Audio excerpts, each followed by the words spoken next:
Good evening, model railroaders, and welcome back to the Second Section podcast, where it's just regular folks talking about model railroading.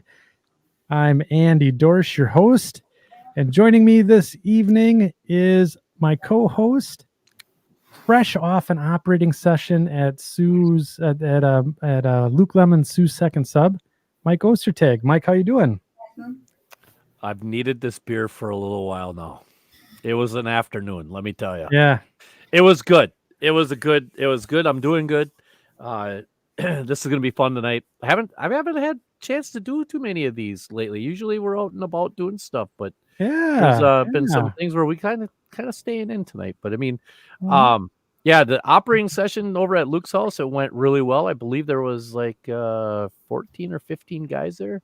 Something like that. Might have even been, yep. And it was interesting.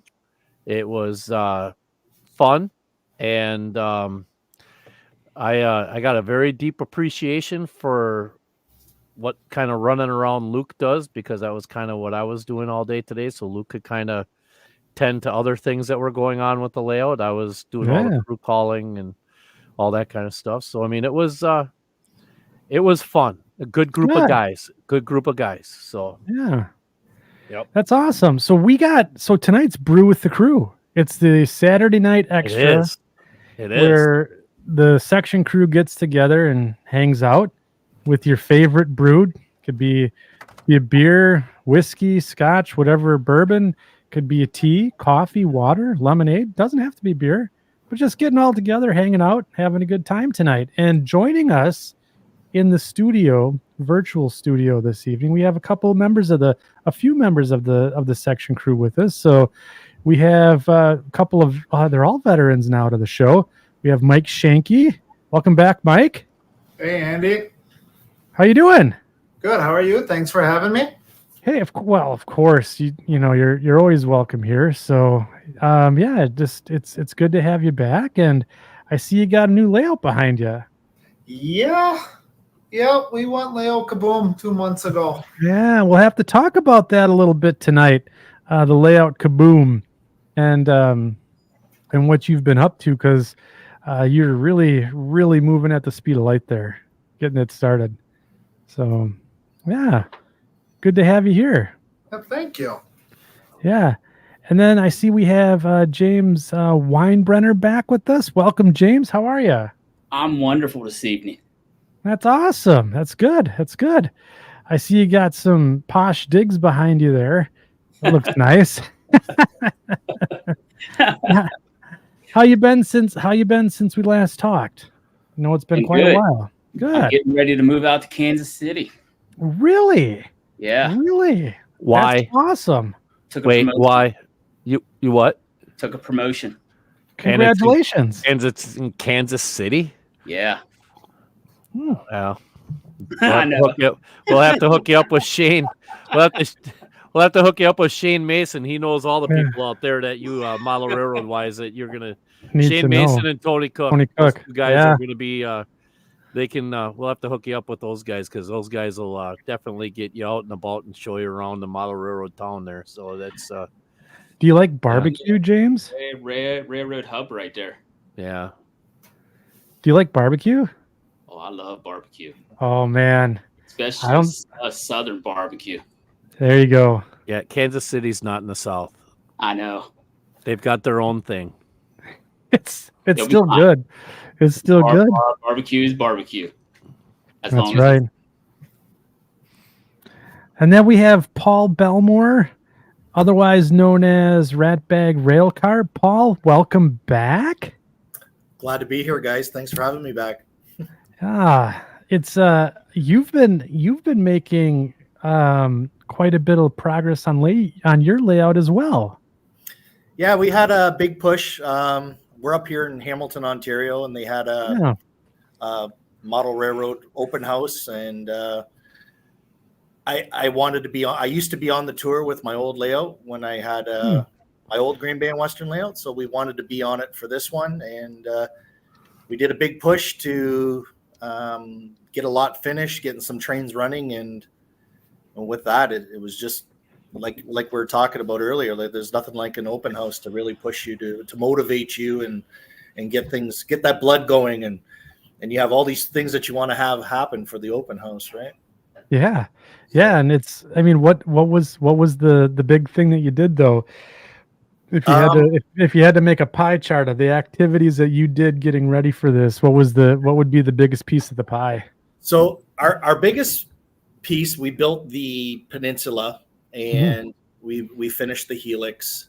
We were trying to get a loop to run for the open house. We didn't quite, we just ran out of time, but we added like one whole huge section. Like we're over probably like now 100 feet of main line in. And then the rest was cleaning the room just to hide all the junk so that the visitors don't see the actual mess. That is the worst, isn't it? Just cleaning, constantly cleaning. Yeah, trust me, I know exactly what you're talking about. I always say you got to make a mess to clean a mess.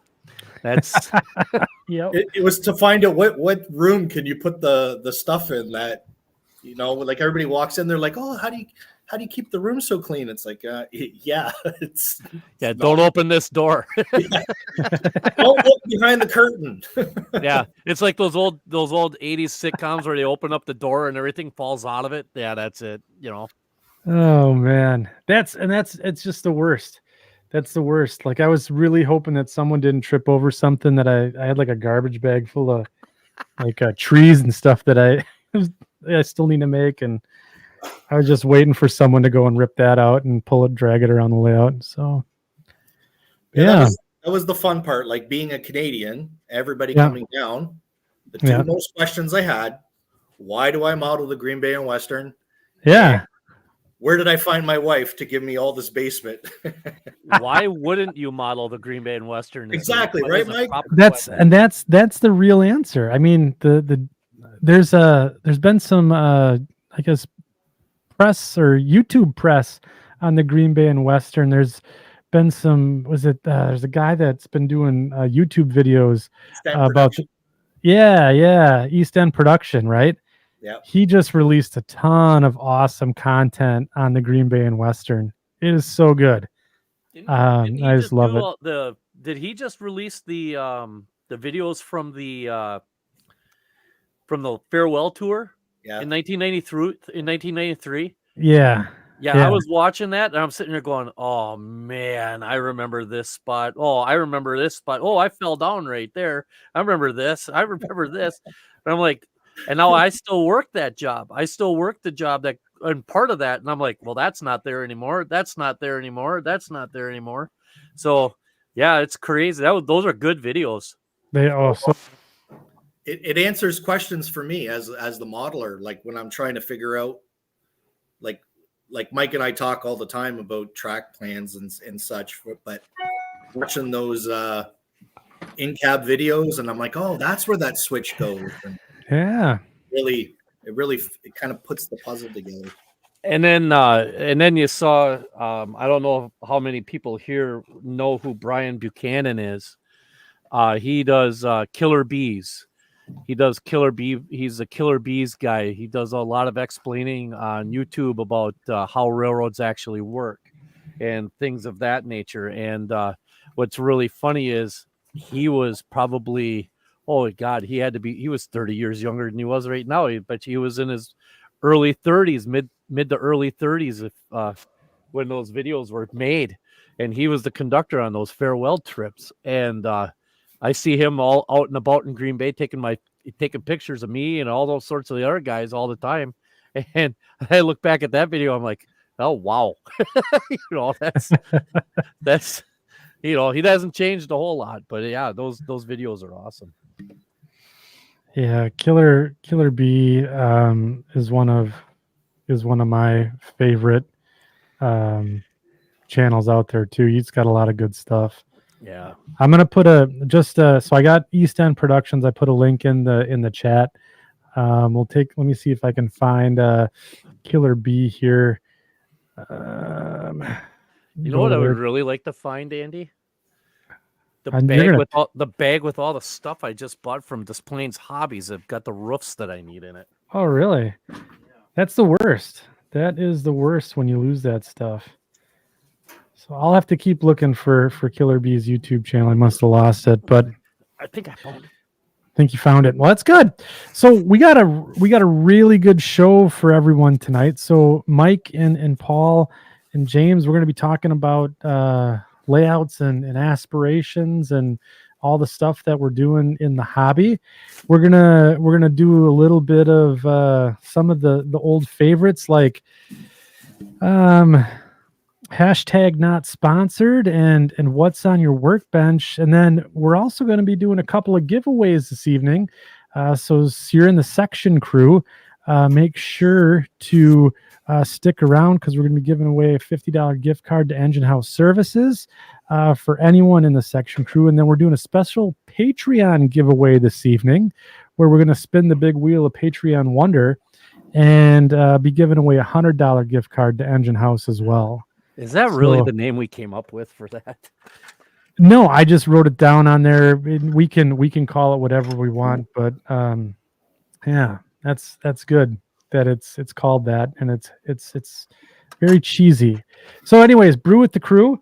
Tonight, I am drinking this beer. It's an Alaskan Pilsner. And I got a little cooler full of Alaskan Delights here next to me. That's what I'm drinking. What are you guys in the section crew drinking this evening? I see some. What do you got, Mike? I got a Yingling. Oh, yuck! What do you mean yuck? That's. Listen, pal, we're about ready to not be friends anymore. If you can't handle that, Busch Light of craft beer. it's the country's oldest brewery. This is the oldest beer in the United States. Here we go. Glass of milk here from Paul August. Jeff Rich is having a Shiner Bach. David Winther is no longer my friend because he obviously must like Yingling. Yep. And then and we've already had a couple people. Tony. Let me see here. Tony Dixon tonight. Brew with the Crew. Coffee in the Combine. He's listened to us whilst out cutting either beans or corn. I'm going to guess corn this time of year. So that's awesome. And we've had a request already from Bill Kenkel. Can we have a tour of Mike Schanke's new build? Mike, do you want to be put on the spot? And do you want? Yeah, let's talk about your layout a little bit and all the fun stuff that you've been doing, and then we can maybe do a little toury tour if need be. So what? This is not the layout you had the last time you were on the show. No, exactly 2 months ago. Luke Lemons told me I had to tear down my layout. Yeah, that's not what happened. That's exactly what happened. I remember it like it was yesterday. And I remember that's exactly what didn't happen. You asked if you should, and he said, like, well, if you tear down your layout, the sooner your new layout will go up. And I was like, okay. So he went to work. I talked to my daughter about it, and she's like, Dad, I'm going to go on the layout. Let's tear this down. And well, about 4 hours later, we were down to cement walls, and we had everything out of here. Really? Yeah, we had, by 2 days later, we were painting the ceiling because it was like, well, if you're going to room prep, now was the time. Redid all the exterior walls, and I think we were up and running staging in 2 weeks. Really? That's pretty good. Pretty good. That's insane. Every piece of wire or every piece of track and staging is actually wired on top of it. Yeah. And now we're on the deck too. Now I'm getting that wired. Okay. So what the timeline basically it's been a month since 2 months. 2 months? 2 months, 2 decks. 2 months, 2 decks. Yeah. When Two are to you having an open house too soon that you're getting all geared up for? No, I mean, I do have kind of like a plan of like, I kind of just set like a goal of like, this is what I'd like to have done by this time. Yeah. So, it's kind of a good motivator. Okay. And then since I got to wait 45 minutes every day for my daughter to get off the school bus, that's 45 minutes a day to work. 45 minutes every day, 5 days a week. You get a lot Adds done. up. Minutes. Man, that's awesome that you kind of have a little bit of time just squirreled away, that you're able to go ahead and get after it. So, David Winther's got a question here. Are you doing this all by yourself, Mike? I'm going to say no, but yes. It's a lot of video chats and a lot of asking questions. Okay. So a lot of asking Luke and Mike what to do. There you go. Time out. A lot of video chats, Mike, would be, let's say, 1 or 2, maybe every couple days. How many did we have while we were in the Chicagoland RPM?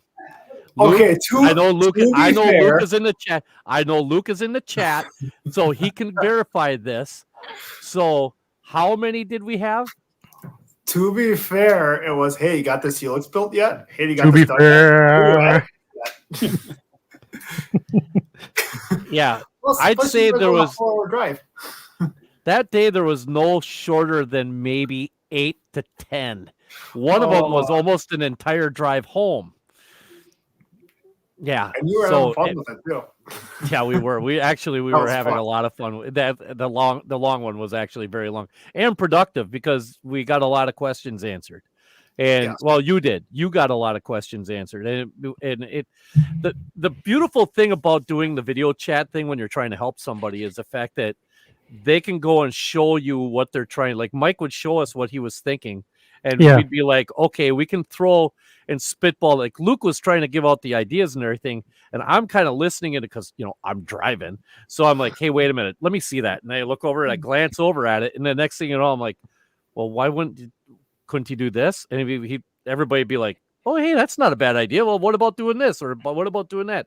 A really good opportunity miles away from each other to be able to spitball ideas in a visual sense. And Paul, you and I have done that 1 or 2 times already too. I mean, that's which we should probably do that a little more often because I got some things. I have Paul has a project for me, a special. I have Paul has a very special project for me that I need to find a nice day on one of these weekends to get about an hour and a half away to go and take care of, and then and hope and get a hold of the guys at Foxy and hope that I can go and do that. So yeah, it's my signature scene on the layout. a signature scene, and I personally want to make sure, because I know what he's trying to do. I personally want to make sure that he's got as many resources at his disposal to be able to do what he needs to do to get this to be just exactly the way it's supposed to be. And I know there's no doubt he's going to do that. And Mike's the same way. We went through, how much time at Ackerville did we go through? A lot. So yeah, a lot. So let's let the rest of the section crew in on the inside secret. So Mike, what are you modeling? So I am modeling the Wisconsin and Southern. We are modeling from Ackerville, south end of Ackerville, Highway 164, Lover's Lane. We're going to be modeling all the way up to Horicon, through Horicon Yard. So back here, right here, this is my Ackerville scene. Right over here is where Highway 164 will be, where the interchange is. Okay. So go ahead. So from the research that I've done, and don't quote me on this, but I believe the sidings hold 21 cars each. Right now, unfortunately, my sidings hold 29 cars each. It's a very unique problem with the way the curves fell out, that I might be slightly bigger than scale. Kind of an interesting problem to have on a model train set, that you're actually slightly too big. Yeah, right. You're seeing. Yeah, so getting that put in. I'm currently going to be getting this all wired up. I've been dropping feeders through sections, trying to learn and understand what CTC is all going to be all about. Just because if I'm going to wire it, I might as well at least be prepared for the future, so I don't have to do rework. So that's been a fun learning experience the last couple of days, trying to understand. Yeah. But yeah, that's complicated. Yeah.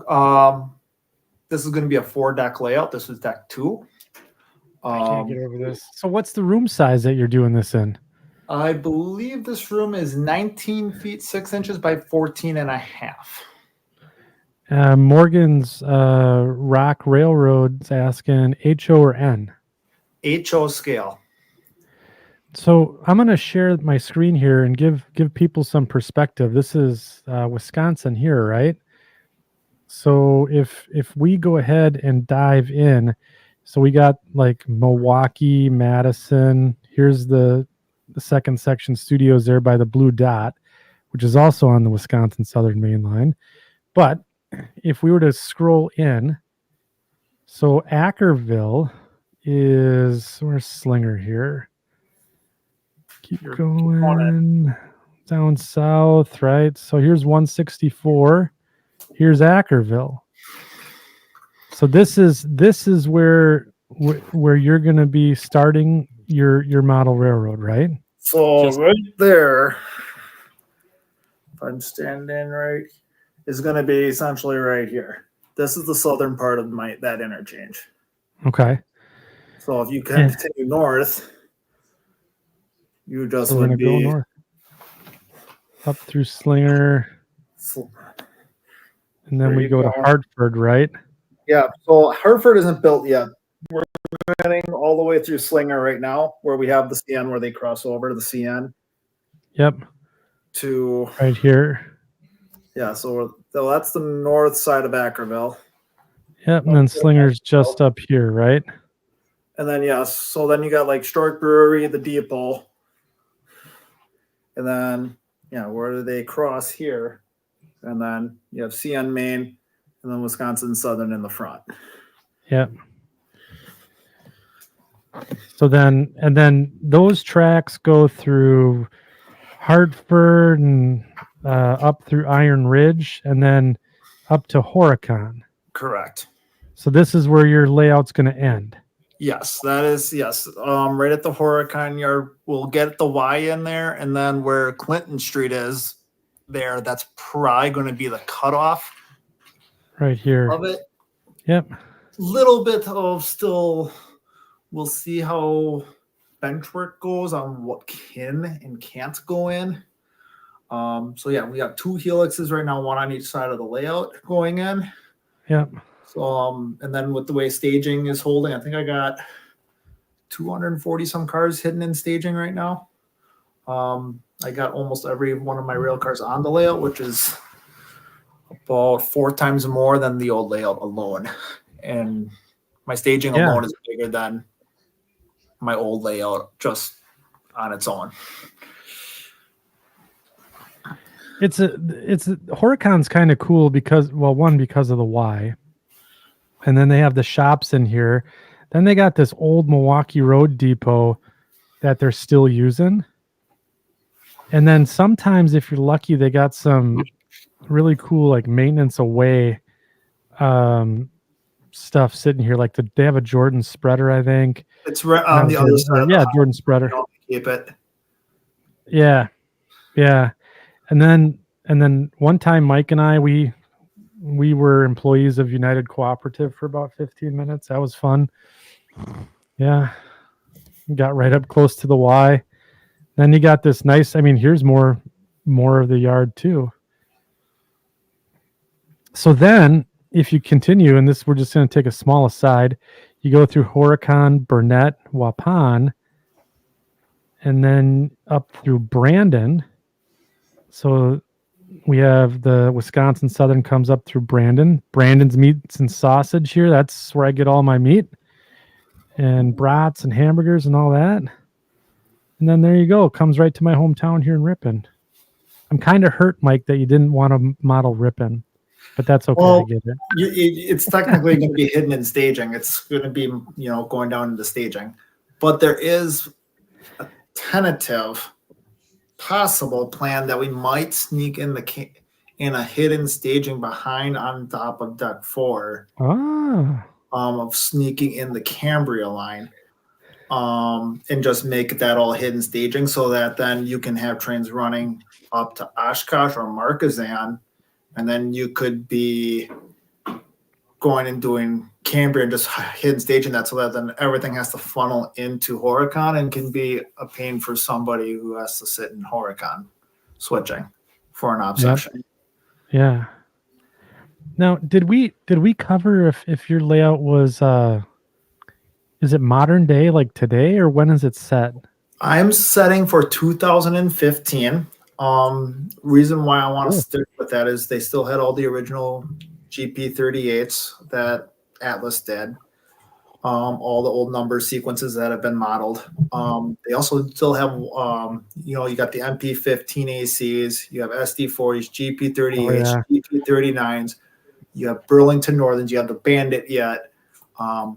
There's even one Mexi Rec out there that I would love to do. Is that the old GP38 that had the weird? Yeah, it's a 38-2. It's all beat up paint. I need to look at my Solstice Tags Flickr and find pictures of that again.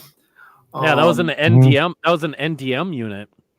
Yep, and so I would love to do one of those so that I can actually open up that airbrush that my wife reminded me that she bought almost 2 years ago for me that I haven't used, which was discussed today.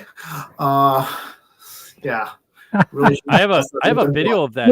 I have a video of that engine coming into Horicon also there, Mike. So just so I will. If I get a dummy of that or of a 38-2 or whatever, a shell, that would be a fun one to just see what I can do with it. Yeah, try it. Yeah. You're not shy about trying stuff, that's for sure. No, but right now building a new layout, it's kind of taking priority. So I kind of said, thanks for that airbrush, even though I haven't used it, but I want to get this layout built first. Well, you got a lot of track to paint. No better way to practice with the airbrush than it is by painting track. Telling you, that is. Then if you mess up, way to learn. Start all over again. That's a good point. Yep, he's right. Mm-hmm. It's easy. That's the best low way bar entry there. Fine brushing down with it. So David Winther's got another question for you. Do you have any duck unders or lifts, Mike? For general operating, no. And my aisle widths are 36 inches, except for one spot for about 8 inches. It narrows up just a little bit, and then it widens right back up to 36 inches. Any duck unders, if you have to crawl into the helix, you're going to have to crawl underneath. The bottom deck is at 2 feet, so yes, you do have to kind of crawl, but that's only if you have to get in there for something going on. So hopefully once I get everything kind of nicely situated, that shouldn't be too much of a problem. Luke, I know, has been talking to me about once we get Horicon put in, that's the third and fourth deck, maybe we put the Horicon operator inside the helix for operations. Then you're on the inside where the grain bins would be, and then you could also be running the United Cooperative, could be loading hoppers on the inside with a track mobile, which might be kind of fun. So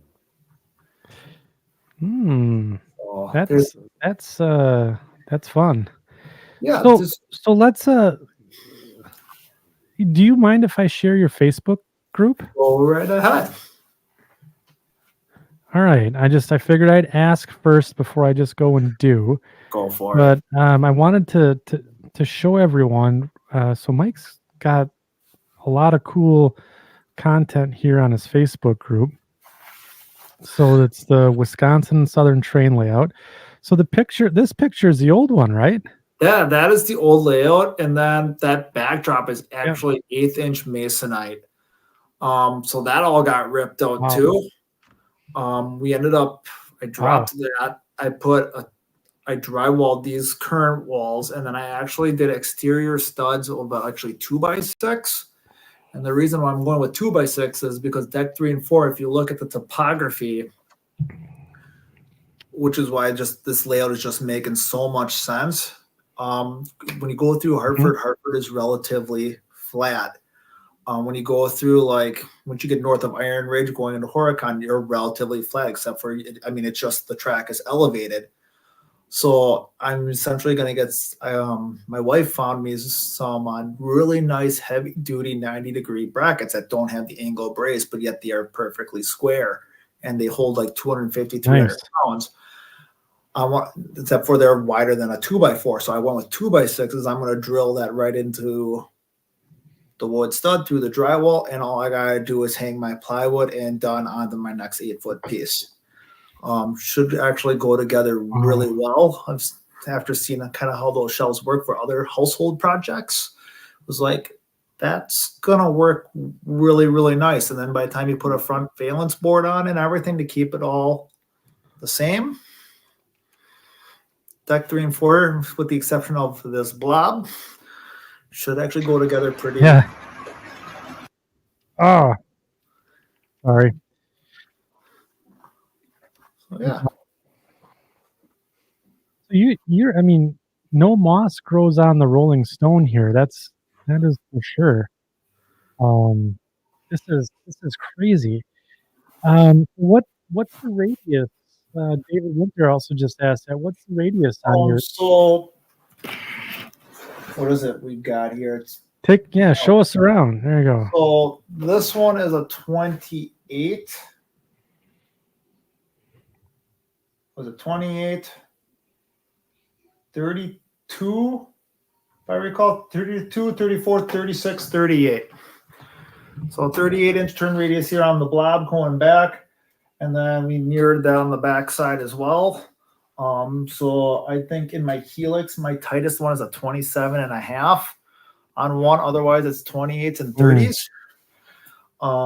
Because I want to run, I got a whole bunch of those 89-foot military flats, and in 2015 the vehicles on them were tan, which I got from Circus City Decals. So running those on the layout look really, really sharp. I bet. Yeah. So that's are those the JLTVs that we made at Yes. Oshkosh? Yep. Yeah. Yeah, those are pretty slick. Yeah, so to be able to That's run really that, cool, is like, Mike. And then I'm a sucker for auto racks too. So with having the CN on here as well, I will have my daughter running the CN. And since I will have to ask her permission anytime I need to cross at Slinger, so she can make me sit all day long if she wants me to. So that will be good luck with that. Yeah. We've had discussions about that, and I said at some point there will be times I just have to cross to get stuff done. But for the most part, when we're operating down here, she knows that she has her own tracks and that we share Ackerville. And last week we were running down here, and I mean, it was just a ball. Good for you, Mike. Yeah, it was kind of good to get up and running again, even though it's only the 2 decks, but it's putting everything together. And this is a big layout. This for me, considering before this layout, I've never laid flex track other than like 6 inches. Oh. And then of course the first part we need to start with is, go build a helix. You've never done that before. Here, build a helix. And so that's Luke. That was Luke. Yeah, that's definitely his fault on that one. It was like, we're going to start at the hardest spot, build this, and let's figure this out. And once you get that done, it's all gravy. Essentially, once with having these 2 tracks down, it's kind of like, we get to the next 2 decks. It's like, we just got to literally run a straight shot. So we put even the curves in, so you get the view from Highway 33 and Hilltop Road, and really makes the layout feel even bigger than what it is. Ooh, there's a good question from Ron Stanek about lighting. Any regular lighting or ambient lighting under track and inside track level facial lighting? Question mark. There will be, just not yet. I'm planning on like some LED strips. Mhm. There you go. That are like some Jovi lights, just because I know those may hold up a little better. But yeah, each one, well, I want to throw something staging. I'm not as worried about because it's staging, but the other sides and with building this, if I've learned anything is, well, like, and I've asked Luke, like, well, what would you do in this situation? What did you do with your layout now that you have it? Would you change? And so, like, when I put my next deck up, I'm gonna paint all the undersides black right away. So it's all neutral. There you go. Like I'm gonna paint That's the good call. underside just to give it that contrast, and then pull all my wires to the front of it, so that when I put my trim piece on, all those wires are out of eyesight. So if anything even droops a little bit, you're not gonna see it. Put it in. There you go. That's awesome. Yeah, this is gonna Oh, I be. can't. You guys should. Yeah, go ahead. No, you're good. What are you gonna say, Mike? Oh, I'm good. No, I you're just want to encourage everyone to go check out Mike's Facebook group here. I'll put a link to it in the chat. I think you're posting there daily? Essentially, yeah. Because I mean, every day at least it's like, well, what can I do today? Like today, I was like, well, I'm gonna at least. I got my bus feeders wired, and I was like, well, let's put my feeders on my Helix. Okay, well then that's done. Mm-hmm. I had to go do some family stuff. Came home and I was like, I got time. I'll run another bus wire, and you know what? I'll do my crossover. Have that put in. Well, then before we went on the show, I was like, well, I finished soldering that. Well, why don't I go run another one right away? Well, I already got it ran. Now tomorrow I can drill holes on the CN main and turn on a football game down here before the Packers, whoop up on the Lions and put that in. Yeah. Yeah, Chris. I know he's probably listening. He's a big Lions fan. Is it Chris Hadove? So, yeah. Yeah, every day, it's like just you take if it's like make a plan of what you want to do, and just if I can tackle this, and whatever spare time I got, then it's done. I kind of set the goal of, if I can have this done by Thanksgiving, the wiring of this deck, and then it's okay. Now start pondering how is deck 3 going to start coming together. And, once deck 3 goes in, I can finish up the Helix, and then it's, now I got 3 and 4 going. Now I got to make them somehow meet. Haven't figured that part out yet, but it's now more here. Just got to build it. And now it's starting to make sense. You don't have a track plan, do you? I Nothing do have a track out all the way. But I did have it sketched out. That's Luke wonderfully made that one. But then I, kind of figure out cocktail napkin where the industries are going to go, how things are going to get put in, because we're also going to sneak in the Mayville branch too. So from Iron Ridge going up into Mayville, we're going to try to put that in. It's going to be condensed, but it will be there. So you'll have, the little branch line there. You only got to haul 2 or 3 cars. It doesn't have to be nothing crazy. No, it doesn't. I mean, the Mayville branch is kind of piddly podunk anyway. It's not really a lot of high traffic. So no, and I used to work right off the main line there, so I saw it Monday, Wednesday, Friday. So it's kind of like, hey, well, why not? Yeah.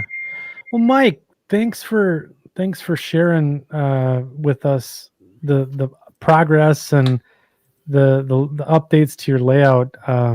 It's just super awesome. Everyone, make sure you go and check out Mike's Facebook group and follow his progress, and go back through the catalog of pictures like from the olden days, and make sure you check that out, because it's some good stuff. Go ahead. I think I even before I built the last layout, is even one when it was just how should I put it, a train set at that point. So yeah, to where you could like you go back 6 years and then it's like, hey, I built this layout, the last one. Well then, Nice. I met some people Yeah. and things changed, and then you realize that, well, what I want to do, I can't do it with this one. Well, then before you know it, you're Yep. tearing this out. It's like, no, let's go prototype, and you get the, it's going to make sense. It makes sense of what you're trying to accomplish. Yeah, for sure. Yeah. Well, that's awesome. I'm going to kick the microphone over to James here. So James Winebrenner is back with us again here for his second brew with the crew. Welcome back. Well, thank you. It's good to see you. It's good to see Yes. you. It's been a while. How's the model railroad hobby coming along for you, or are things in flux because of news? Well, I haven't started a new layout. I can say that.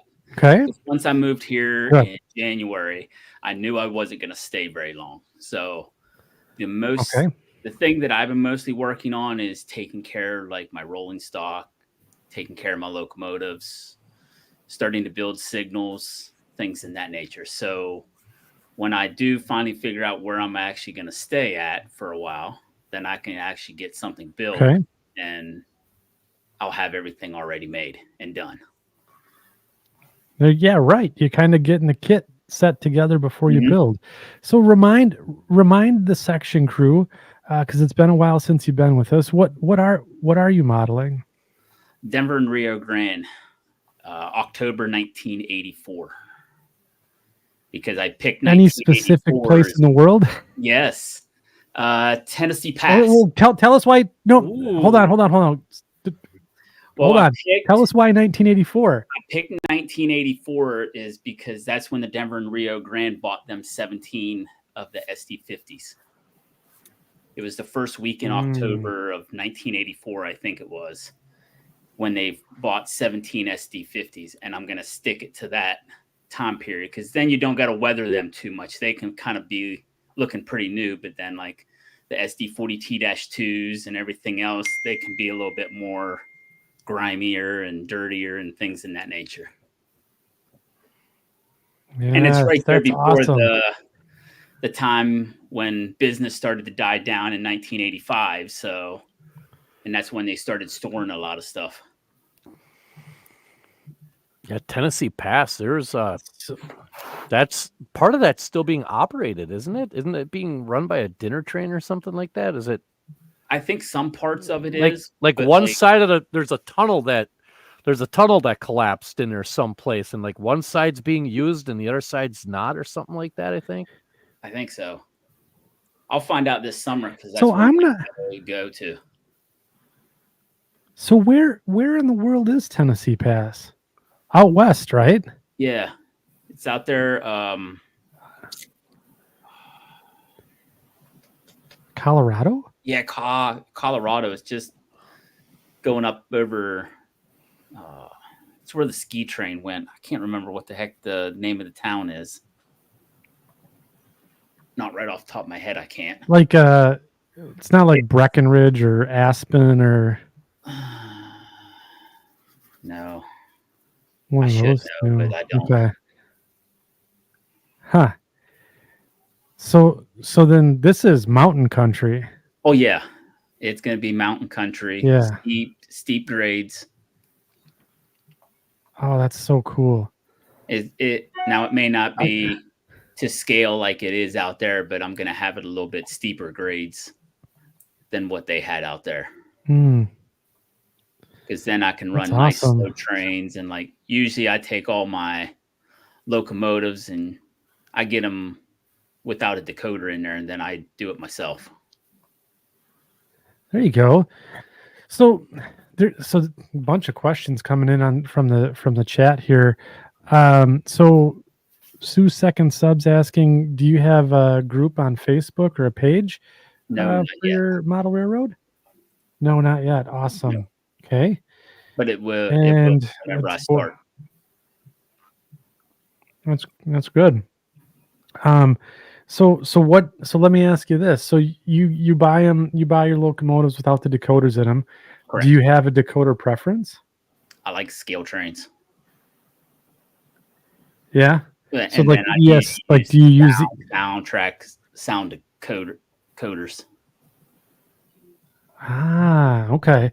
So you use the soundtracks. Any reason why soundtracks over any other brand, or just your favorite? I just like them a little bit better. I think I Yeah. can work with them a little bit easier than the other companies. So like ESU, right? That's pretty complicated stuff. Yeah, And you can get in soundtracks there is and program it and everything else, and I just don't have all the time for all that. Yeah, right. And then what would, let me ask you this. With the potential layout, what type of traffic are you running through Tennessee Pass? It'll be a lot of coal. Is it coal? Okay. Yeah, so a lot of coal trains. Hmm. You'll have your Okay. mixed manifest trains and things in that nature, and you'll have like auto racks put in there every once in a while, flat cars, a lot of box cars, things in that nature. And then did we settle on a scale? I don't remember if we talked about that. I've always been HO in scale. HO. Okay. So I mean, I'm drawn to the SD50s too. But I like the Chicago. I'm out of a lot of the Chicago Northwestern, right? Mhm. And Mike just shakes his head. They're junk. Um, They were a terrible engine. Yeah, I know that. They were So what- horrible. They're terrible. I've run several. Even They're whenever I terrible. worked for CSX and would have to run them Yeah, things, they're just. they were okay, but I like the SD40-2s better. Give me a pair of SD45s any day. So why did the SD50 suck? Why was it terrible? They were trying to put old technology with new technology, and it just didn't mesh right. Mm-hmm. It was basically what it was. They were trying to take the things they learned from the SD40. Why in the hell is my camera doing that? Oh, I'll bet you it's because I'm moving my hands around. Yep. So Maybe. what they're trying to do. Yep. So what we're trying to do is they were, in a nutshell, they were taking the technology and the things they learned from the SD40-2 and trying to incorporate new traction technology and electronics that hadn't really been fully developed yet. And they decided to throw this all into a new quote unquote locomotive and called it the SD50. Well, by the time it all got sorted out, that engine, it had sold quite a few, but it wasn't great by any stretch of imagination. But the SD60 was a leap ahead of what the SD50 was. And it was, and the SD60s, I run those today and from time to time. And I like those. I like the SD60s are a good engine.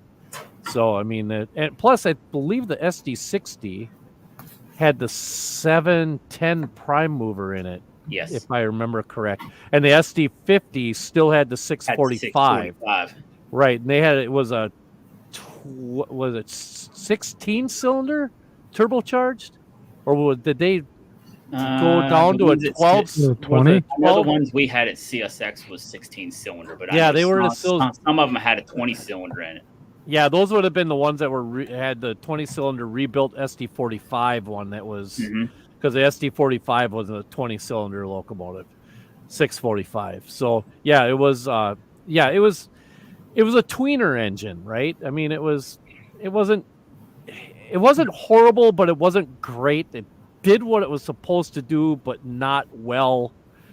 You know what I mean? It was sounds a lot like the Second Section podcast. Yeah, kinda.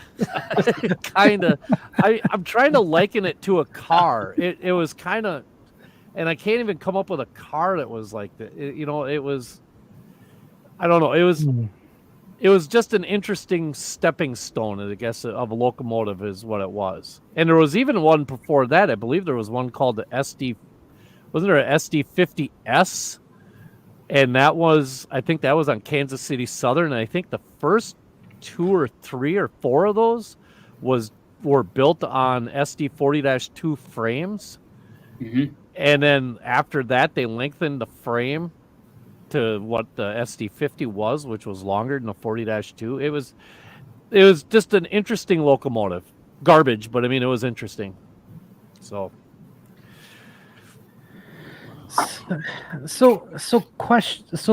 are you going to be running SD50s for sure, right? Are you doing the tunnel motors too? Yeah, I got Oh, a ton of tunnel motors. I think I got about 35 Yeah. of them right now. holy. And I just ordered So are 6 you planning- more scale train SD45s. I got the Jeep 40s that they're coming out with ordered. I got more SD40T-2s ordered. So yeah, I got a lot of Oh locomotives. man, that's good. That's good. I and like I to need hear that. motors in all of them. So George is going to be very busy with me here very shortly, ordering decoders.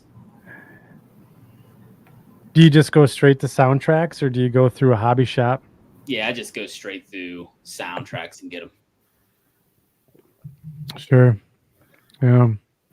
That's awesome. So when we get the chance to build a layout, are we thinking pretty big? You going with the big layout, it'll be or a decent size layout, and it'll be double decked. nice? When I lived in Nice. Seattle, that's what I had. I had a double deck layout, and it'll be all Okay. hand laid like that. That one was. Oh, that's awesome. I just love mountain railroading. It's so cool. I'll never forget when I was a kid. We were out in Colorado and we're on one of the interstates, and one of the main lines was out there. I couldn't tell you which one, but I saw there was a lash up of Rio Grande, Southern Pacific, and then another Rio Grande, and there was 2 tunnel motors in that set, and I just about lost my damn mind seeing that come, and they were coming down grade too, and like they're following the river bend. It was just so coal. You can hear them Big coal howling. train. Yeah, that's for sure. So that's awesome. So do you just specifically stay with scale trains, or you get into the I do scale Athearn? I know they trains, do a I lot do of tunnels. Athearn. They're about the 2 that I stick with for locomotive wise. No, Then I don't have to do very much with it. Like I get a lot of like Athearn rolling stock, but then I got to put a lot of detail parts and things in that nature into it. And that's what I'm doing now. I'm working on like an older Athearn Denver and Rio Grande boxcar, and I'm adding all the piping underneath of it and the under cushioning and everything else to it.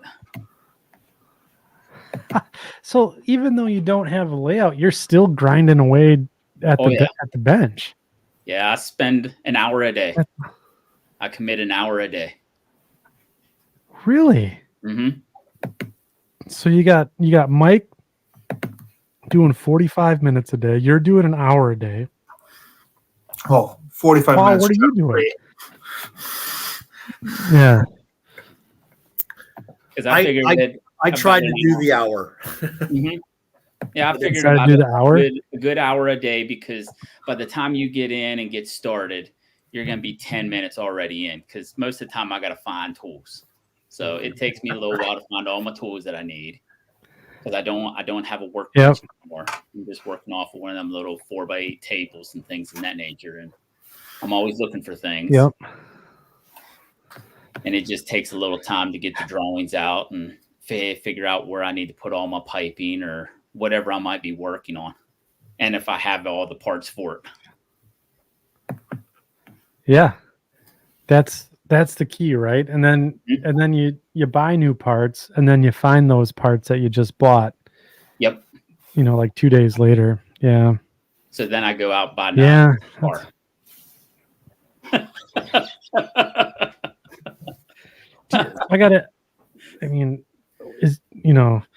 Gotta ask you, you don't have to incriminate yourself, but have you ever bought doubles of something? Yes, I have. Okay. Triple. I have too. And then I just go in and I just change the numbers. At least Yep, that would yep. be kind of close. Oh, nice. Wait a minute. Yeah, I know that's something that I've I've done. And it's funny that the train rolling behind me, I bought the latest Home Shops release where we had the V&O cars and all that carry on, and I ended up buying 2 of the same Miami Valley cars and same number, and I'm just like, oh. So I've done that before myself. Yeah, and it depends Yeah. on the type That's good. car that they are. Like most of the time, like if I go to Sure. a train show or something like that, if I can find like a lot of the older auto racks that Walters used to bring out, I usually buy them up as quick as I can find them. You know, that's yeah. Because I like to get them because then I can do all the detail work too. I cut out all the side frames and put the see-through frames in. I'll put the platform inside. Really? Mm-hmm. Yeah, I make it look exactly like I'd like to. you can spend $100 for, but I might only have maybe $20 worth of parts in it. But it takes me a lot longer. So you got to kind of decide on what you want to do. Do you want to spend a lot of time building something, or do you want to just spend $100 for a car? Either way, it don't bother me. I can spend $100 for a car, but I like to do the modeling part of it. That's interesting. So how do you? I mean, like, that's not an easy task to, kind of, get started and start chopping cars up and putting the details and stuff in. Do you have a process that you follow, tried and true, or is it just kind of every model's a little different? It just depends on the car that I'm working on. Like if I'm working on like a gondola or something like that, and if there's nothing underneath, I'll clean the whole underneath of the car off, and then I'll just start with the underneath first, and then I'll work my way up and redo all the grab irons, put the sill step on, put the cut lever on, whatever else I need to do to it, make it look like the car that I'm trying to get. And usually I try to find photos of a car that I'm going with. Because then I save that photo, so whenever I get to the point to have to get it weathered or something like that, I have a picture to go off of. Yeah, right. That always seems to help if you have a picture to kind of use as a basis. Always seems to make things a lot easier. And usually, like if I'm doing my piping and things in that nature, I just get that rolls of brass wire, like piano wire and things in that nature. That's what I use. And then it's easy to bend, it's easy to paint and everything. I find the jewelry store or the jewelry wire from like Hobby Lobby or Michael's or something that works really well. Yes. For piping and stuff underneath. Yeah, I like using that because it's nice and easy to bend. Yep. No, that's cool. And once you bend it, it's there. Yeah, right. So what's the next big project that you have going on? Finishing up for that a car that you're doing now. Car, and then I'm gonna start on my Jeep 30s that I got to do. I got 10 of them to do.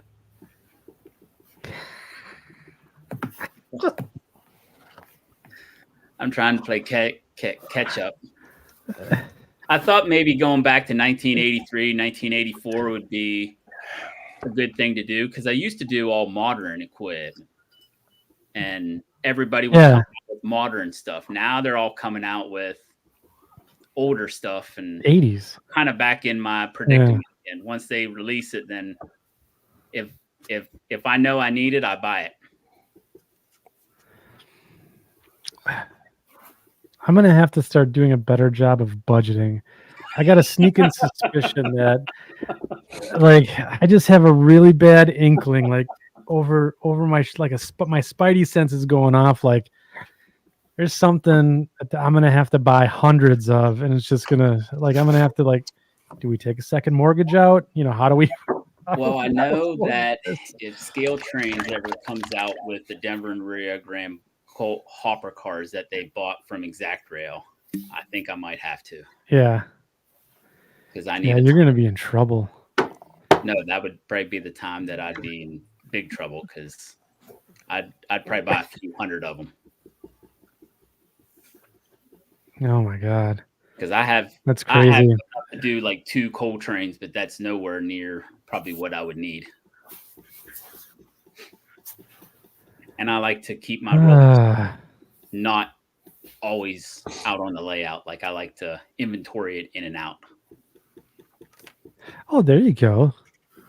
There you go. So I always have more than what I That's need. But then I have like I'll build cabinets and I'll make little shelves inside and I'll pull my cars in and out as they come back into the yard. So they'll make a run around the layout, and then once they come back to the terminal, if they're not going out to an industry or something like that, they come off and something else goes back out. So I don't think I'd want to have too big of a layout because then I would need more rolling stock than probably what I'd have money for. You know, I said that too, and I'm building an entire basement layout now and trying to figure.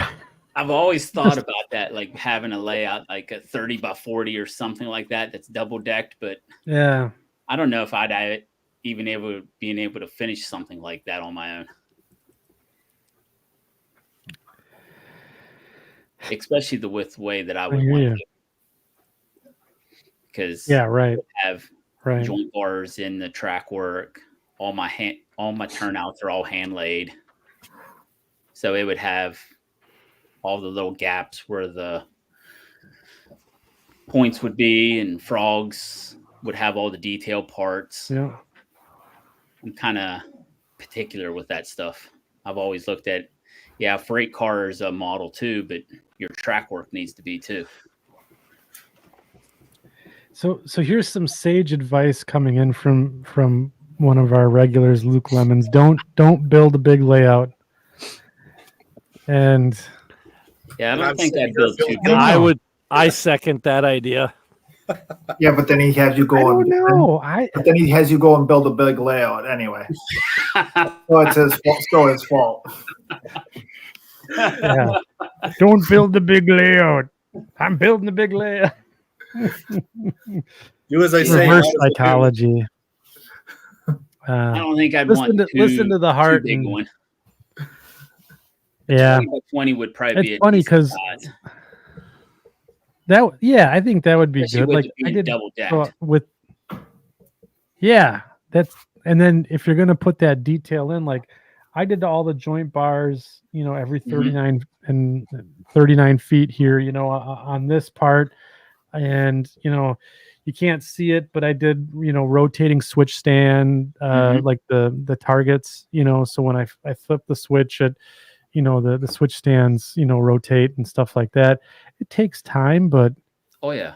I don't know, like this layout's not going anywhere. This one I've settled on. This is what, it's going to be my life's work, and I don't know. Well, and Not when so I bad. do build something, I'm not going to build it like I built it on my last one, where I had to tear everything completely down. It's going to be built into sections. So if I ever do have Okay. to move, I just take the sections apart, cut the wires, and when I get to wherever I'm going, I can just put it right back together. Don't even bother cutting the wires. Well, Put no, quick- I would quick actually dis- get the alligator clips or some Get- kind of connectors. Just put a quick disconnect in there, or better yet, use Wagyu connectors. Put the wires in from each end. Mm-hmm. They snap together. Perfect contact. Now the Done. middle one, if you have to drop feeders to it, you run your feeder right down into the Wagyu connector, and boom, done. Okay. No soldering, no anything. Yeah. Yeah, no, I Matter don't of want fact, to. let me go. Have you ever seen those before? Mm-hmm. Oh yeah. Okay. So yeah, I don't even think I have one sitting in here, but yeah, if anybody else, that's a good way of getting the layout, especially if you're doing it sectionally. Like, I'd love to see one. So then Yeah, somebody's who's wiring. a Wagyu connector. Yeah, let me go get one here. You can, yeah, go get one. So I have one last question for you, James. Mm-hmm. So, so are you gonna do the ski train then too? I probably will, but it's probably going to be something that I have to build from scratch because I don't think I can find Really? cars or anything like that. Like the power, I can get the power, but I don't know if I can find the cars or not. And if I can't find the cars, then I got to find something that's kind of close, and I'll have to start cutting and building. So are you're faithful to the prototype then when yeah. with your modeling then as best Yeah. as much as you can. So do As you much do as- RPMs and stuff like that? The ones that I can get to, yeah. Yeah, cool. But no, I'm You're gonna be kind in of a Kansas City. on making sure that it looks right and everything else. That's why I'm going to take a Yeah. trip there this summer so I can do like mid-turn and things in that nature. I can go out there and take pictures of what the signals look like and things in that nature, and I can build. Yeah. Because I know I can probably find them kind of close to what they used out there, but I'd rather build them myself. Yeah, for sure. And it That's don't awesome. take long. It's a little time consuming, and you really get to learn how to use a soldering iron. Yes. Yeah. Because I like Yes. to build them all out of brass. I don't like to use plastic unless I have to. So Darby Rail Services says the Darth Vader signals. That's awesome, James. If you ever feel so inclined and you get out on our Facebook page, put some stuff up out there about what you're doing because Okay. that, I mean, that's awesome. And I just can't wait. I can't wait till you can get started on your layout because one of my friends, also named Mike, also lives in Green Bay. He's got a Denver Rio Grande, and he's doing Moffett Tunnel, Mm-hmm.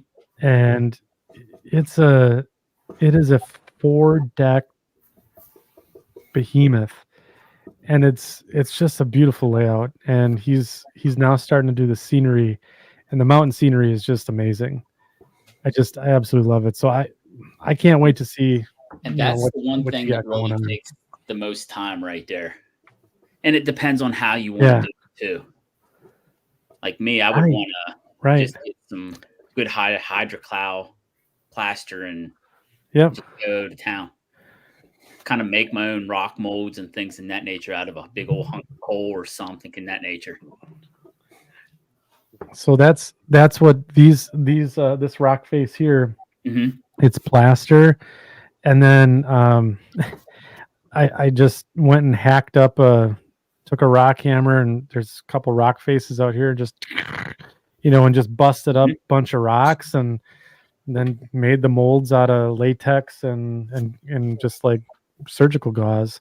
Yep. And yeah, I found that to be the best way to make awesome. rock molds. Now, yeah, it's a little time consuming and all that, but you can reuse them for years if you take care of them. Yeah, so the ones that I built the molds for those when I was 13 years old, Mm-hmm. and I just used them probably 3 or 4 years ago. Yeah. So they're 30 years old, and they still put out a good result. So And the thing is, cool. is even if it does have defects and all that in the mold, whenever you take it out, you got tools. You can just chisel away at it, and you can make it look however you want. There's no, unless you got really good photos of what a rock face looks like on a certain line or something like that, there's no way to get it exactly the same. Right. Yeah, exactly. So But that's the art that anyways, yeah, well, thanks. it's That's right. not That's something right. you want to do.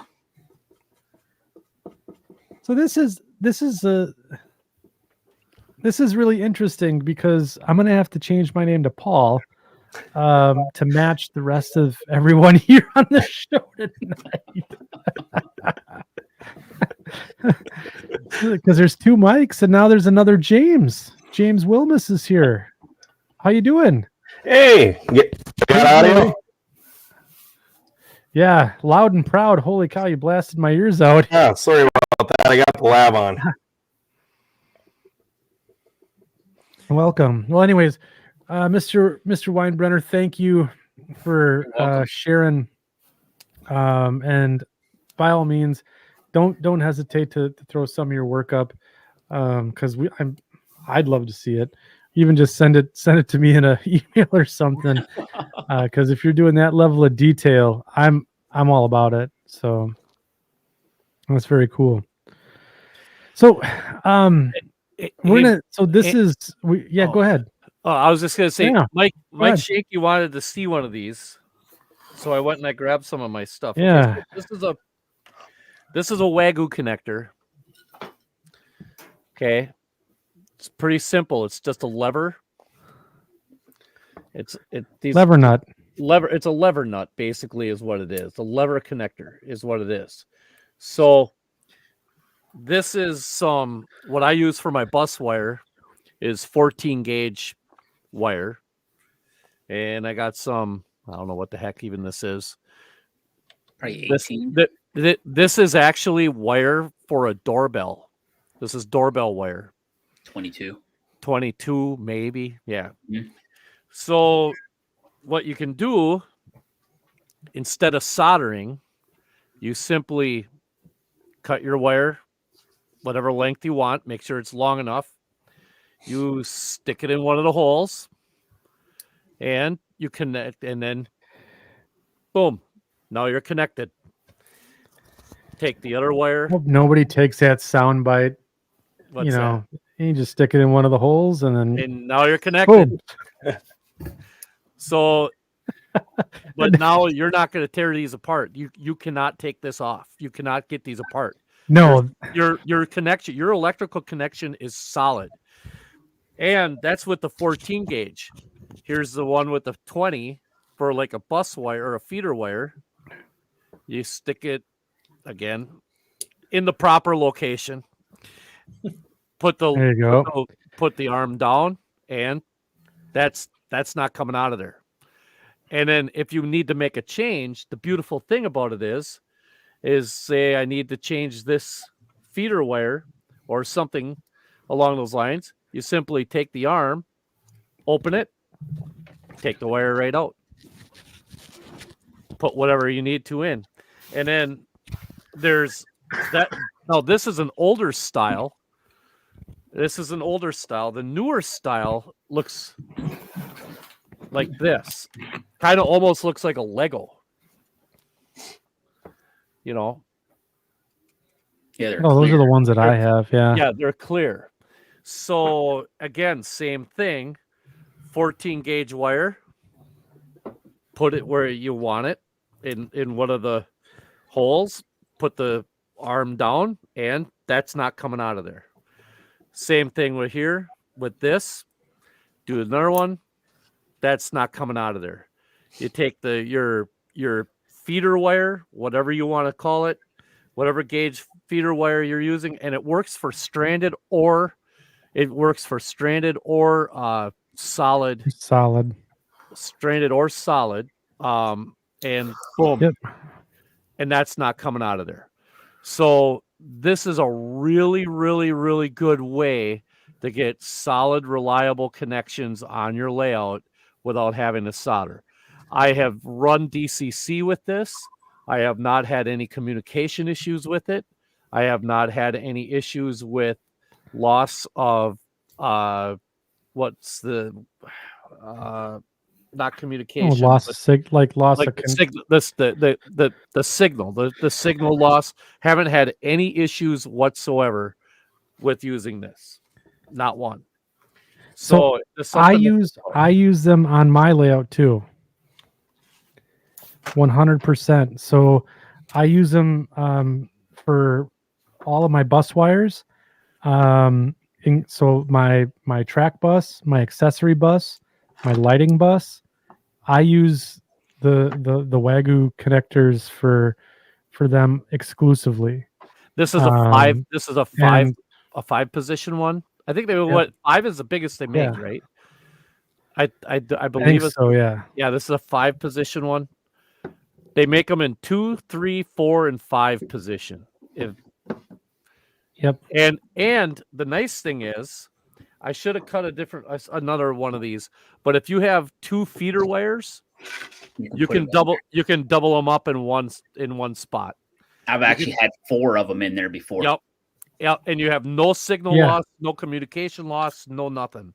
It gets you the power that you need where you need it when you need it. It's very, very it's simple, it's easy. You don't wrench your neck and burn your hand trying to solder stuff. If you really Under the want to make layout.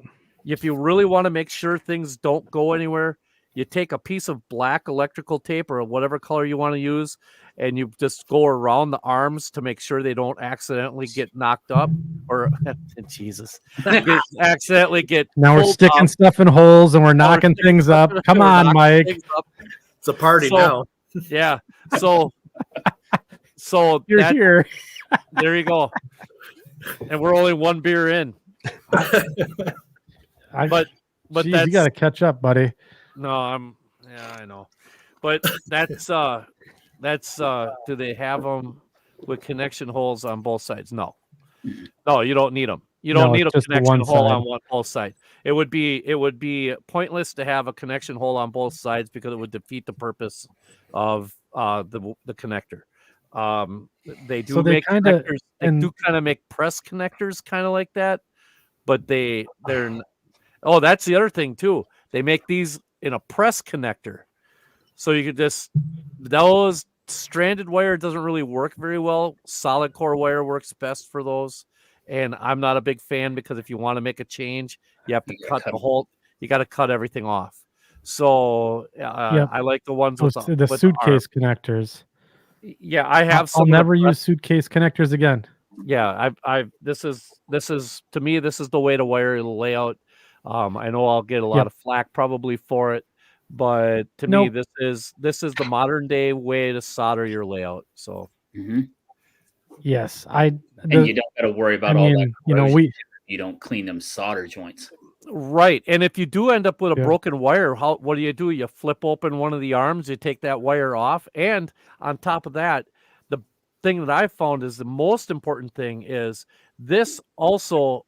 Without doing it, you're isolating your sections of your layout. So Mhm. you're wiring. So if you're having a wiring issue in a specific portion of your layout, all you have to do is take one of these arms, pop it open, and boom, you're done. That rest from everything past that is now isolated, where everything else will still work. You can actually narrow down a section just by popping open a wire, taking it off, putting it back on, and doing all the way down the layout. It take you minutes to find an issue instead of days or hours or days, I should say. right. Then you don't have to unsolder stuff. And you're not I've unsoldering done I've done voltage checks. So like where my command station is just right in front of me here, and then I've done voltage checks all the way 30 feet away on the other side of the layout using these connectors, and no drop at Yeah. all. Yeah, Home Depot has them, Menards has them, Lowe's has Menards. them. I'm sure any of your relatively major national home You can find improvement them on centers. Amazon. Oh my God, Amazon's got tons and tons of different Right. types of them, and they're not that expensive. They're really not that expensive in comparison to soldering and stuff like that. So, yeah, Yeah, Tim Harbor Moran's Freight, right. Menards. Lowe's, Harbor Freight, Menards. Yep, you get them everywhere. It just makes it easier too, because then you're not cutting wires and having to resolder things. Right. Right. Well, like you were saying, you want to do your wiring, you're doing your layout in sections. That's exactly what I'm doing. I have 9 separate sections to my layout. Each one has got its own main bus, and they're all connected or they all will be connected using these. And that's and Yeah. the other thing is too is like the accessories, like Iowa Skill Engineering, like their squealer. I'll actually put the wires from the squealer for the track power right in one of these, or each one of these is for a wire. So like my red wire will have one, my white wire will have one. So then anything I want to add to that, I just put right inside one of these other arms that's not used, and I instantly have power going directly to that. I don't have to do a whole lot, and it's up and running in seconds. So yeah, very time saves a lot of time too. I at least I've found. So that help, Mike? No. Or did that just make you spend more money? Spend more money. I got a whole box you can borrow, Mike, if you want to get started. Just saying. The first taste is always free, Mike. Yeah. So Yeah. So keeping on, so we got James Wilmus here tonight. We're gonna get to him shortly. He's just working away here on the backdrop, which looks awesome, by the way. But we have Paul Bellemore here, and we're gonna keep in the layout lane this evening. So you've been working away on your layout as well. Why don't you give us a little update? Yeah, I've been really hammering out. It's overdue.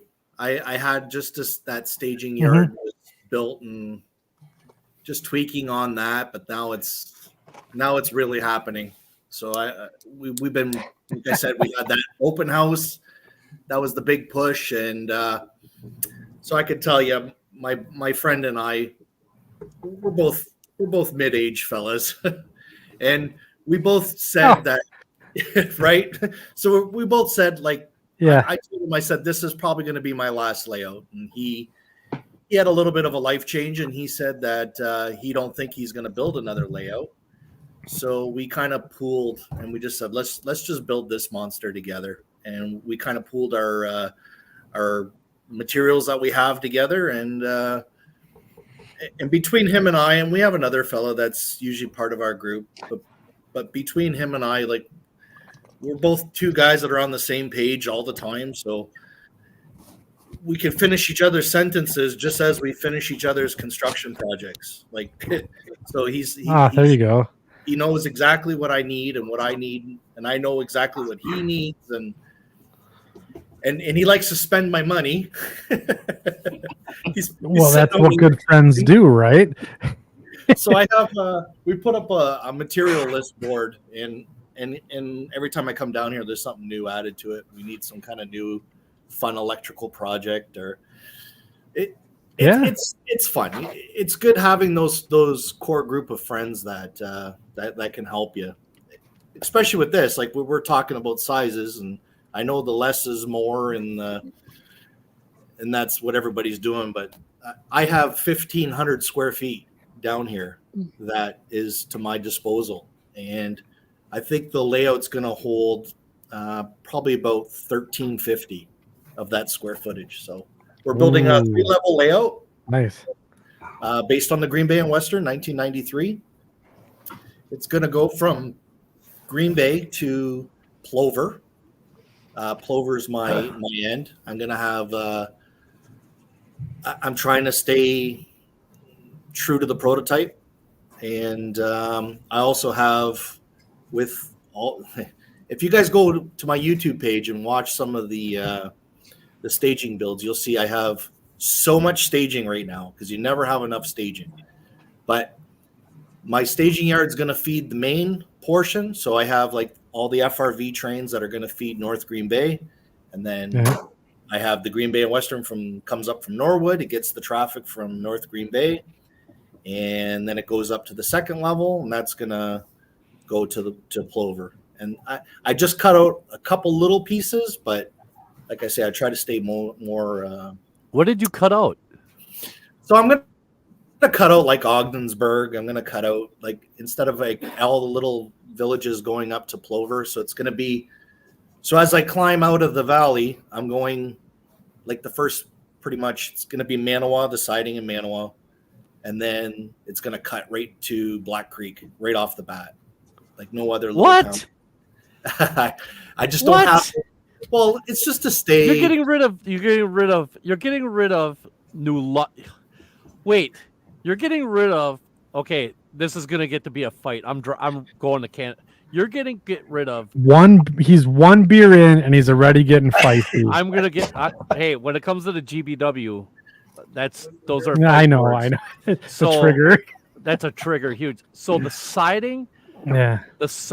Ort Lumber, and Kerwood at New London, you're cutting out.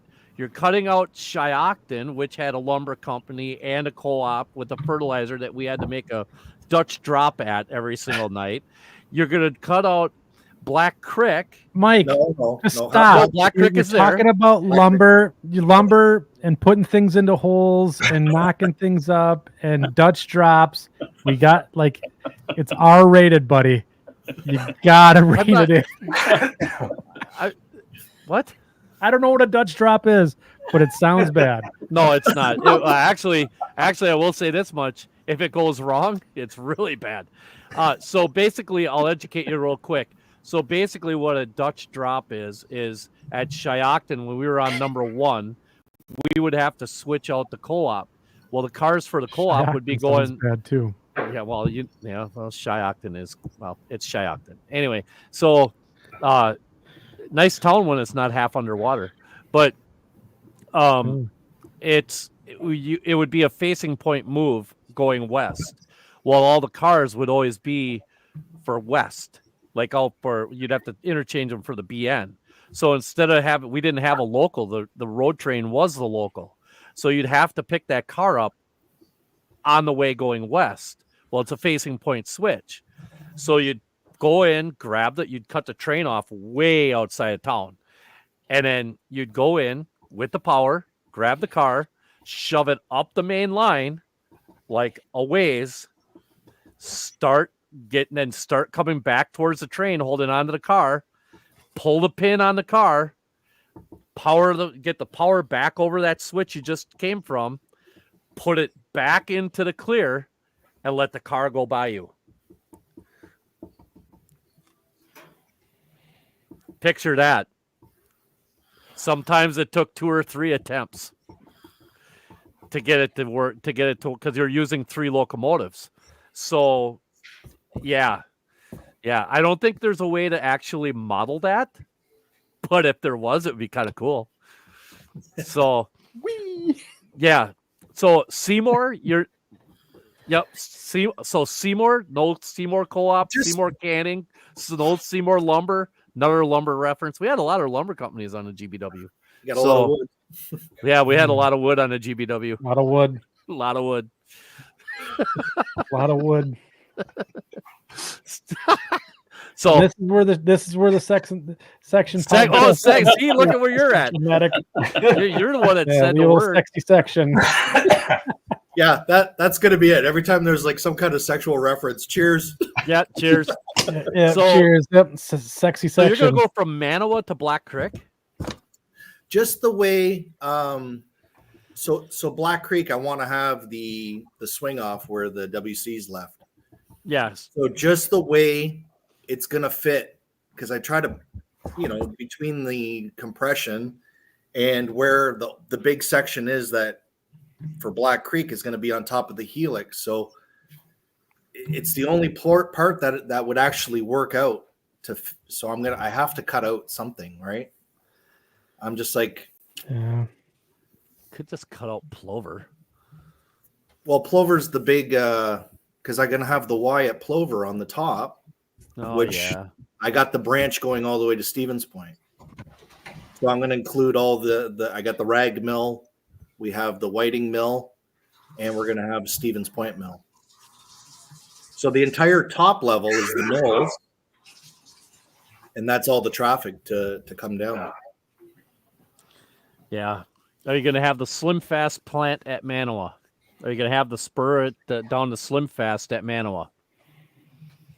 That's the one that runs north up That's to the Lake one that Stern? goes. Yeah, that goes to Sturm. We used to call it Slim Fast because that's what they make there. So I mean, that's what they used to make there. Because we used to get covered hoppers full of sugar and boxcars of milk powder would go in So there. I'm going to have the siding. I have plans to have the old the 40-foot Green Bay and Western boxcar on the weeds there.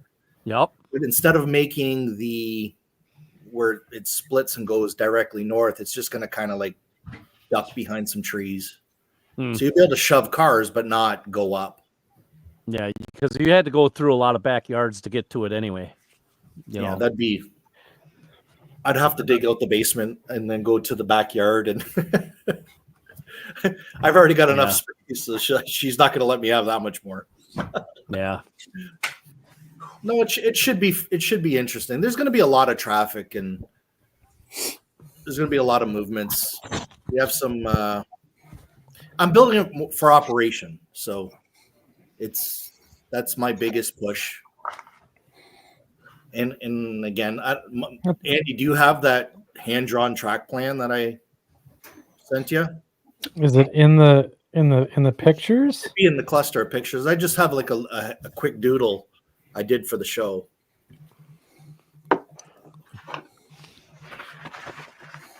I don't. It didn't go. Let's see if I can send it to you again. That one didn't come across. Yeah, send it to me again. But yeah, I was gonna bring up some pictures here in a second. Actually, go up in your messenger. Can you put your messenger one on? Or do you want me to send it Yeah, to I can do you? that. I send it to you in messenger. Messenger's fine. I just sent that quick hand drawn so that it'd be a little bit easier to explain the main level, which I'm at now. All right.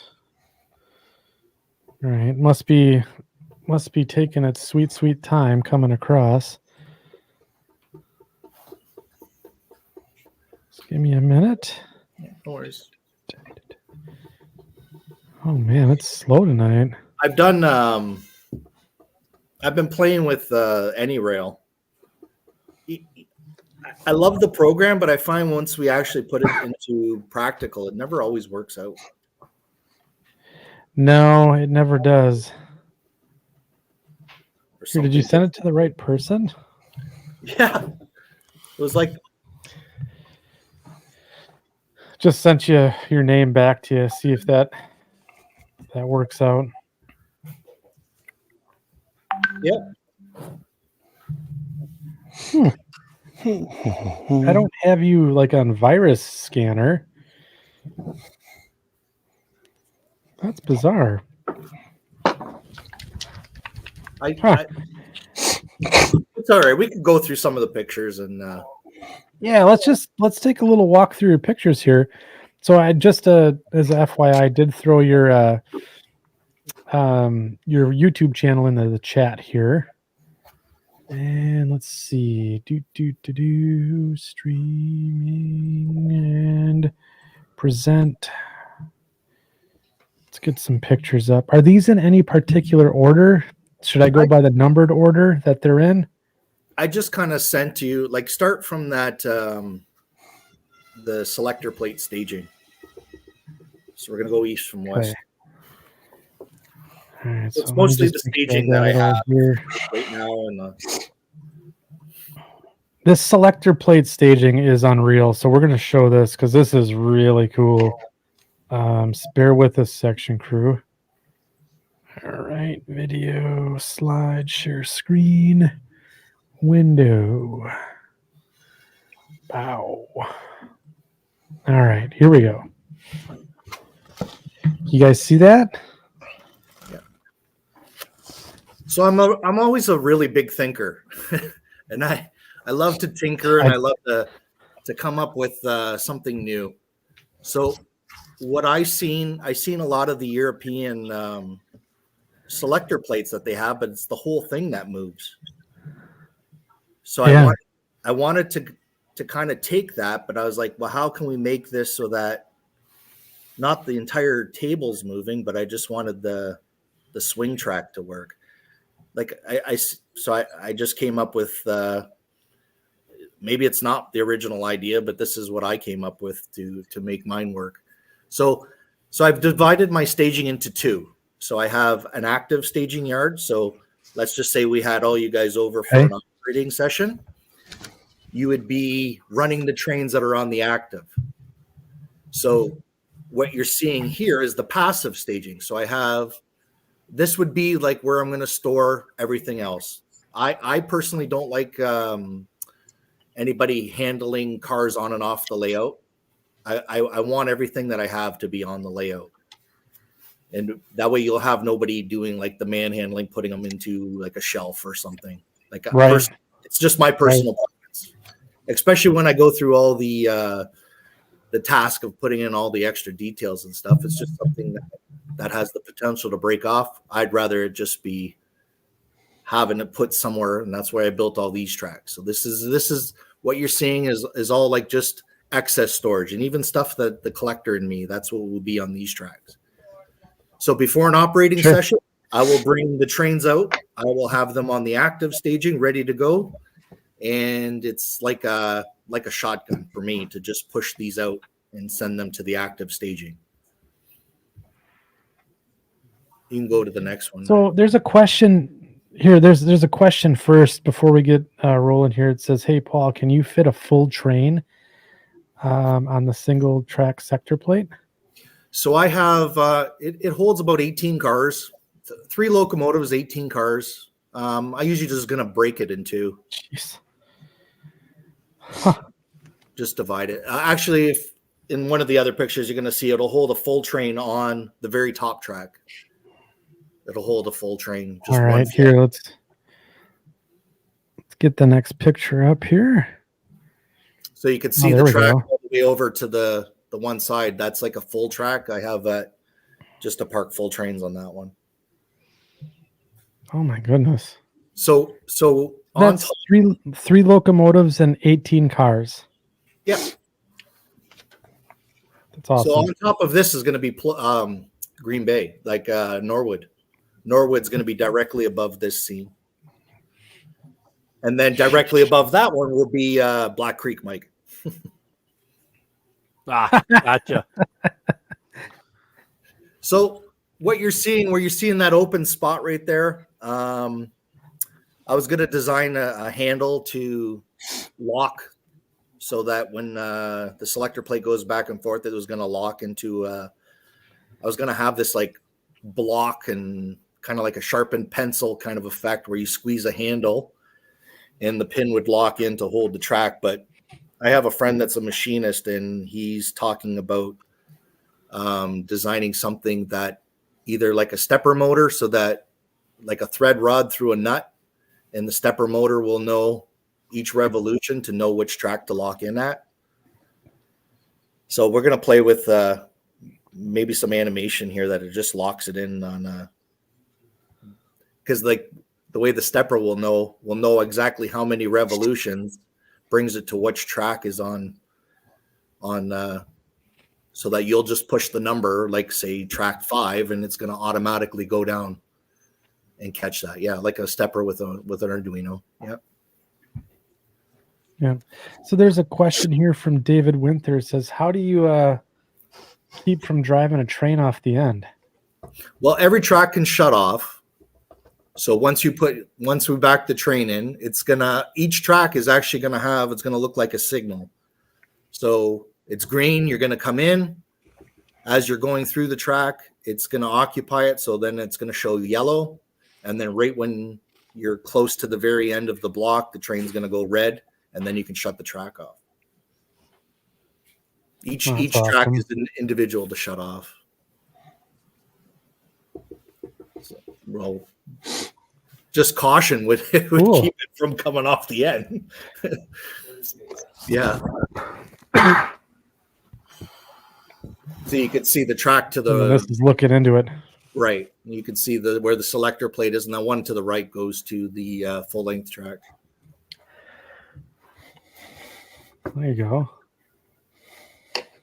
And then here you can see how this is how I had to design this because I used a piece of flex track, and that wanders on the platform that slides back and forth. So in order right? Because it is a flex track. That one rail wants to wander, so you need that to be stationary on the end that supplies to each selector track. So what I've done is like I've filed 2 switch points, and they go side by side, and I've soldered a rail joiner. The rail joiner itself is soldered solid to the copper cladded board there, and each of those. So now that rail can now slide back and forth, and it stays engaged. Okay. Oh, That's cool. So that that's way, clever. the flexing is done here, not at the end where you need it to stay solid. That's a good idea. Oh, that's awesome. It works great. And then you can see this is like the overall of how it supplies to the. Once we get that the locking mechanism in, I'll cover that over with just another piece of masonite on top, so it's all enclosed. And then I got to put 2 little wings on each side of the selector.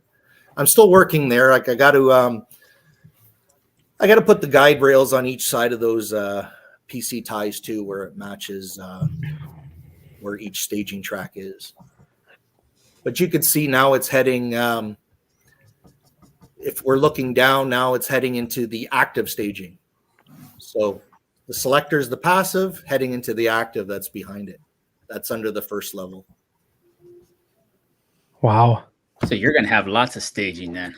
Lots of stages. So you can see I have the little wing rail. I need to put the wing rail now on the other side too. So it was, like I say, I was that push for the open house. So I just, I got it enough to work, and then we just moved on to some other projects for now. But everything on this level will be complete before we even think about putting the next level on top. That or extend that wing rail all the way through and just cut it right there in the gap.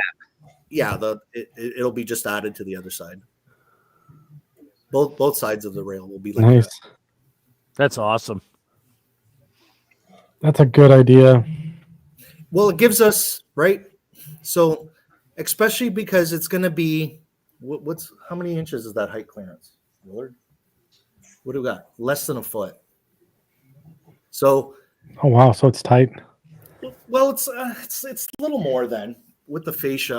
I can't remember the exact measurements, guys. I'm just sitting here and, Right. but instead of putting I don't care how perfect we build our tracks. When you start to back trains in and out of this stuff, like that's where a wheel pick here and there, like thinking of Murphy's Law.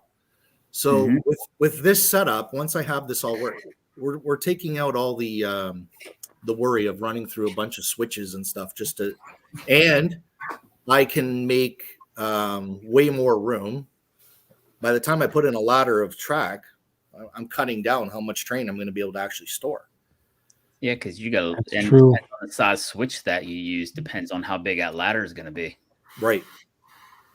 Which this is a good idea here, especially for a staging. 1.25 from the top of the rail to the bottom of the. It's 7.25 inches where that space is. So I need It's enough to get your hand in there, right? It's enough to get your hand in, right? Yeah. But it's thin, right? Like I can reach I can reach right in there to get whatever I need. That's cool. So there's a couple of questions here that I think I missed from Tim Moran. So what's the length of the selector segment? Hold on, I'll make one measurement for you right now. Check that out, Will. There you go. 41 inches. 41 inches. That's And the piece then that slides back and Has forth. here, and then it said, is the cork roadbed pivoted with a bolt at a fixed point? Just at the end where the track comes in, right? It's just one point. So it's only pinned on one end. Free. Yeah. And then is there how it says, so how tight a radius does the varying curve get down to? We kept it pretty big. I have only These one. are some really technical questions. Sounds like somebody's getting ready to build one. I think the tightest one I have was like 20 inch radius was the very tight one, but we had figured that's just going to be just to store boxcars, not nothing else but boxcars on that track. Mm-hmm. I try to keep all the radiuses on this layout large. I think my tightest one is 30, and most of them we were running 36, 38 radiuses for the layout. That's good. So a nice sweeping curve. Yeah. Yes. So that's 33 on the helix there. So I only have a helix on one end. Yeah. So this is now you can see where we're coming out. So this is so this would be the west end of Green Bay's yard. Norwood yard will be on top. So this is actually going to the Duck Creek. So FRV is on top, and this is heading to the Duck Creek sub from this end. Oh man. Yeah, and this end is all automated with the tortoises, and so on top there will be exactly where I took this picture from. On top here will be Norwood yard, and then where those boxes are on the second level, that's going to be the branch. Well, where we go up the street running there on Norwood Avenue, heading to North Green Bay. And then on the back side is going to the Duck Creek branch, because the top half on that one piece, it's kind of complicated when I'm right here. But that will be kind of divided. So there's going to be a small backdrop, and I'm going to have all the houses and Norwood Avenue up front, but in the back is actually the North Green Bay heading to Duck Creek line in the back. That's cool. Mike. Yeah. Is Norwood Yard still there? Well, okay. So yes, but no. We go through what's left of Norwood Yard. The shops are gone. All that stuff is gone. 12th Avenue Yard office is still there. However, between the WC and the CN, they have absolutely decimated what Norwood Yard itself looks like. I think there's only 1 or 2 original switches left, and the rest have all been stubbed off. And there's only one track that's actually used, and that's our main line track that goes through the yard to get out to the rest of the industries. I go on that track every day. I go through what's left in Norwood Yard every day, and it makes me sad every time I do it. So, yeah, it's a crying shame what's happened to that facility. But yes, it is, and no, it's not. So. Well, because the Kiwani tracks are, but the Kiwani tracks are all gone. The 3 or 4 Kiwani that I tracks, did know. those are all gone. The new Y is gone. All of those things. The Y portion of the yard is all gone. There's track 5 is now been part. Well, let's see here. No, this. North elevator. So the south elevator track. The south elevator track is locked out. 5, 4, 3, 2, 5, 4, and 3 are all basically stubbed off, but yet have no switches at either end. They're just tracks in the middle of nowhere. Tracks 1 and 2 you can access from Ashland Avenue end, but are stubbed off at 12th Avenue. Then the main line goes through, and all the tracks to the south of the main in the shop facility area have been tore out. So yes, the yard is still there, but no, it is not there. If you saw it, you would understand exactly what I mean by that. It is a shell of its former self, and that's not even. It has a long ways to go to saying that too. It's a single track, basically. Interesting. This So what are we picture- looking at here then? So this is where the lead comes in from that selector staging. So this is the active staging, this part. So these are where, so each track holds 2 full trains. Oh wow. Yeah, Wow. so you'll be able to double them up like inside once we do the active staging. That's crazy. And then this is now coming around the bend and looking down the long end of the active staging. I had trains staged on it. We were running trains for the open house, so we're just going back and forth, showing everybody what's going to happen. Oh, this kind of skipped over.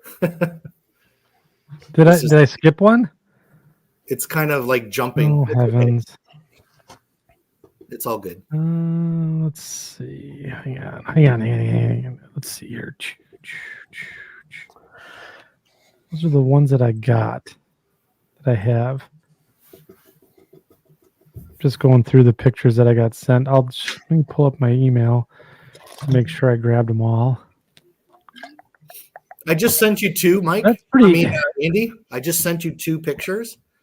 You can get an overall view of the whole room. If you'd like to post those up. Okay.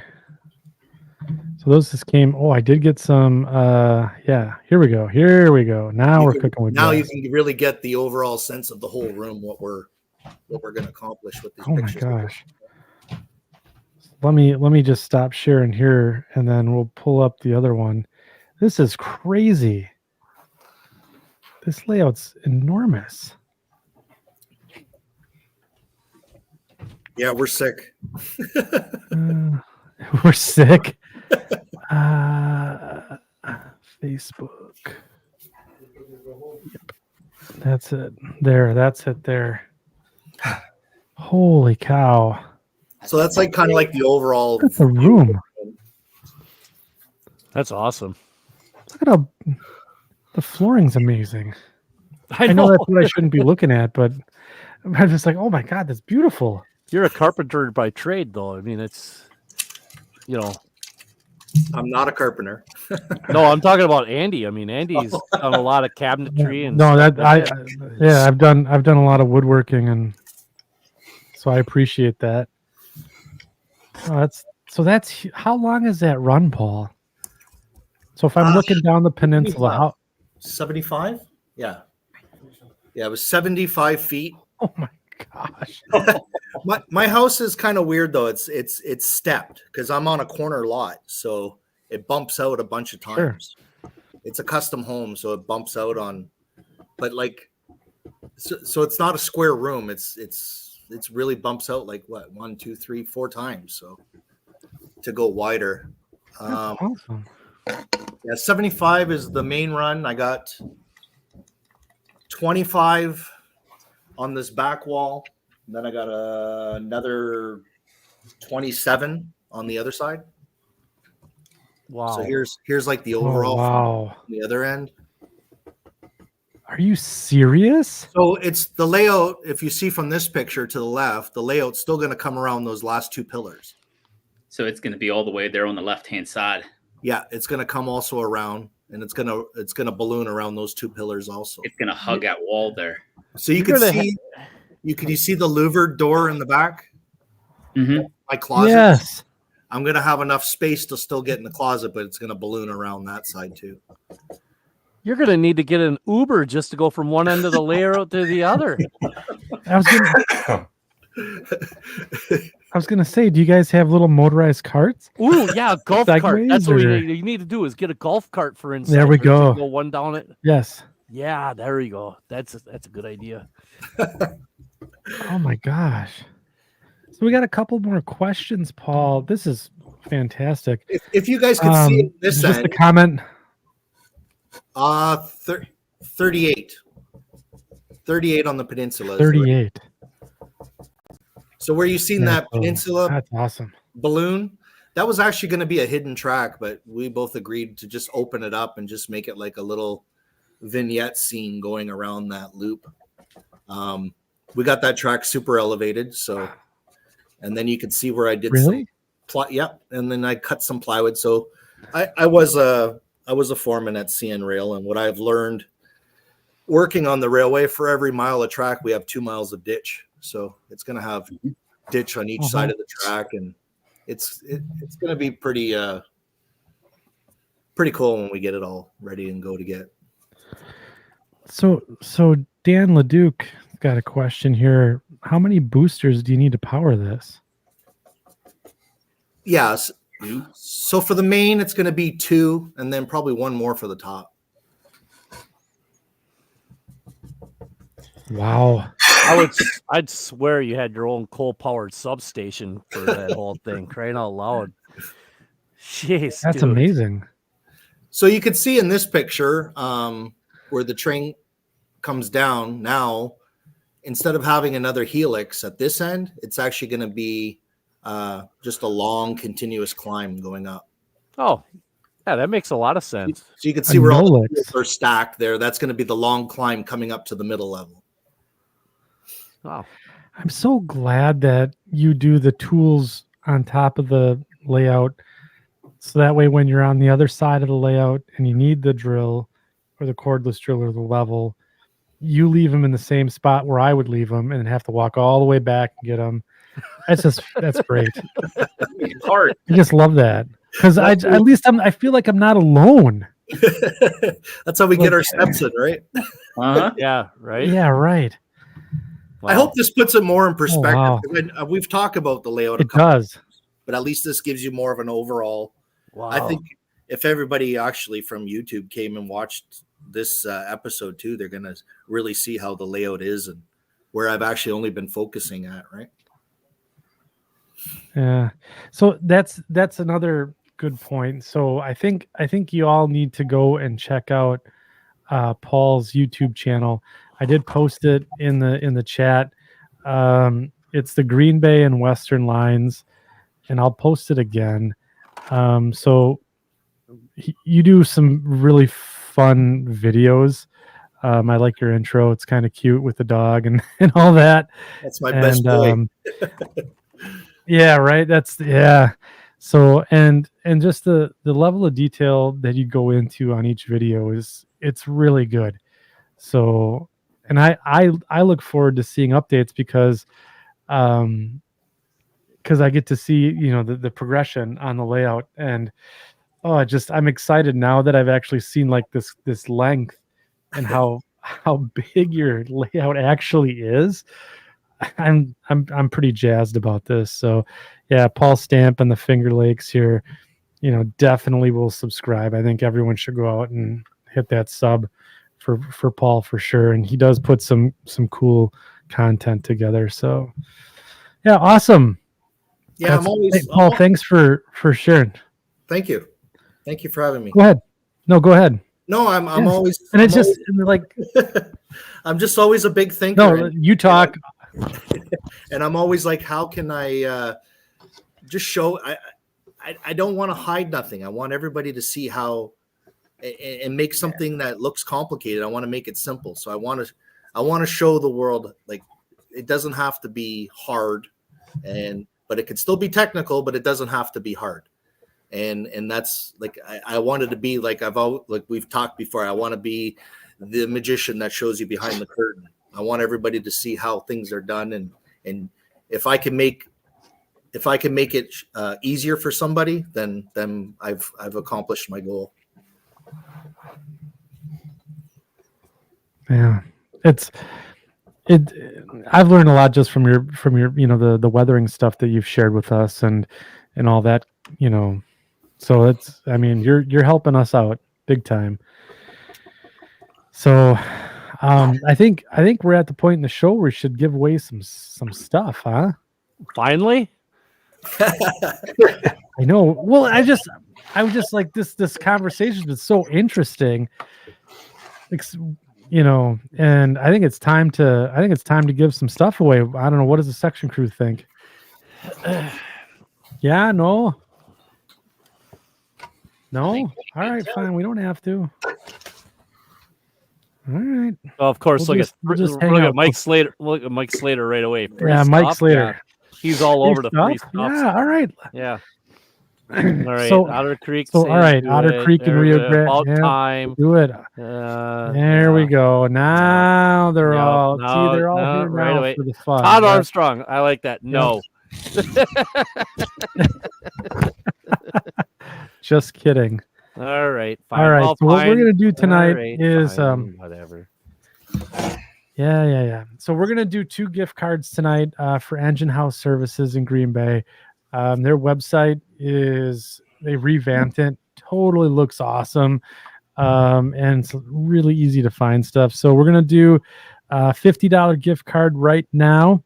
I'm gonna start collecting comments, and we're gonna use on screen hashtag Engine House with a capital E. So throw those in the comments, and we'll start. We're also going to do a Patreon giveaway too. So stay around for that. If you're a Patreon subscriber, we're going to do the big $100 gift card giveaway tonight. So make sure you guys get into the chat, hashtag Engine House. That way you can get your greasy meat hands on a $50 gift card to Engine House Services. So Paul, thank you for that that layout tour. That's awesome. I want to get to James Wilmus. James, how are you? How's it going, Andy? I'm good. What are you drinking tonight? Well, You're knocking something back. this is my own. Hold on, doing the mirror thing. This is my own cider. Really? So you have your own cidery. You make your own cider. Well, it's a jug on a counter, but yeah. Okay. So basically, what's the flavor? Do you infuse anything with it, or is it just straight apple? Well, here's what I was trying, is that I tried to do some pressed apples, but there's not a lot of apples west of the Missouri River in South Dakota.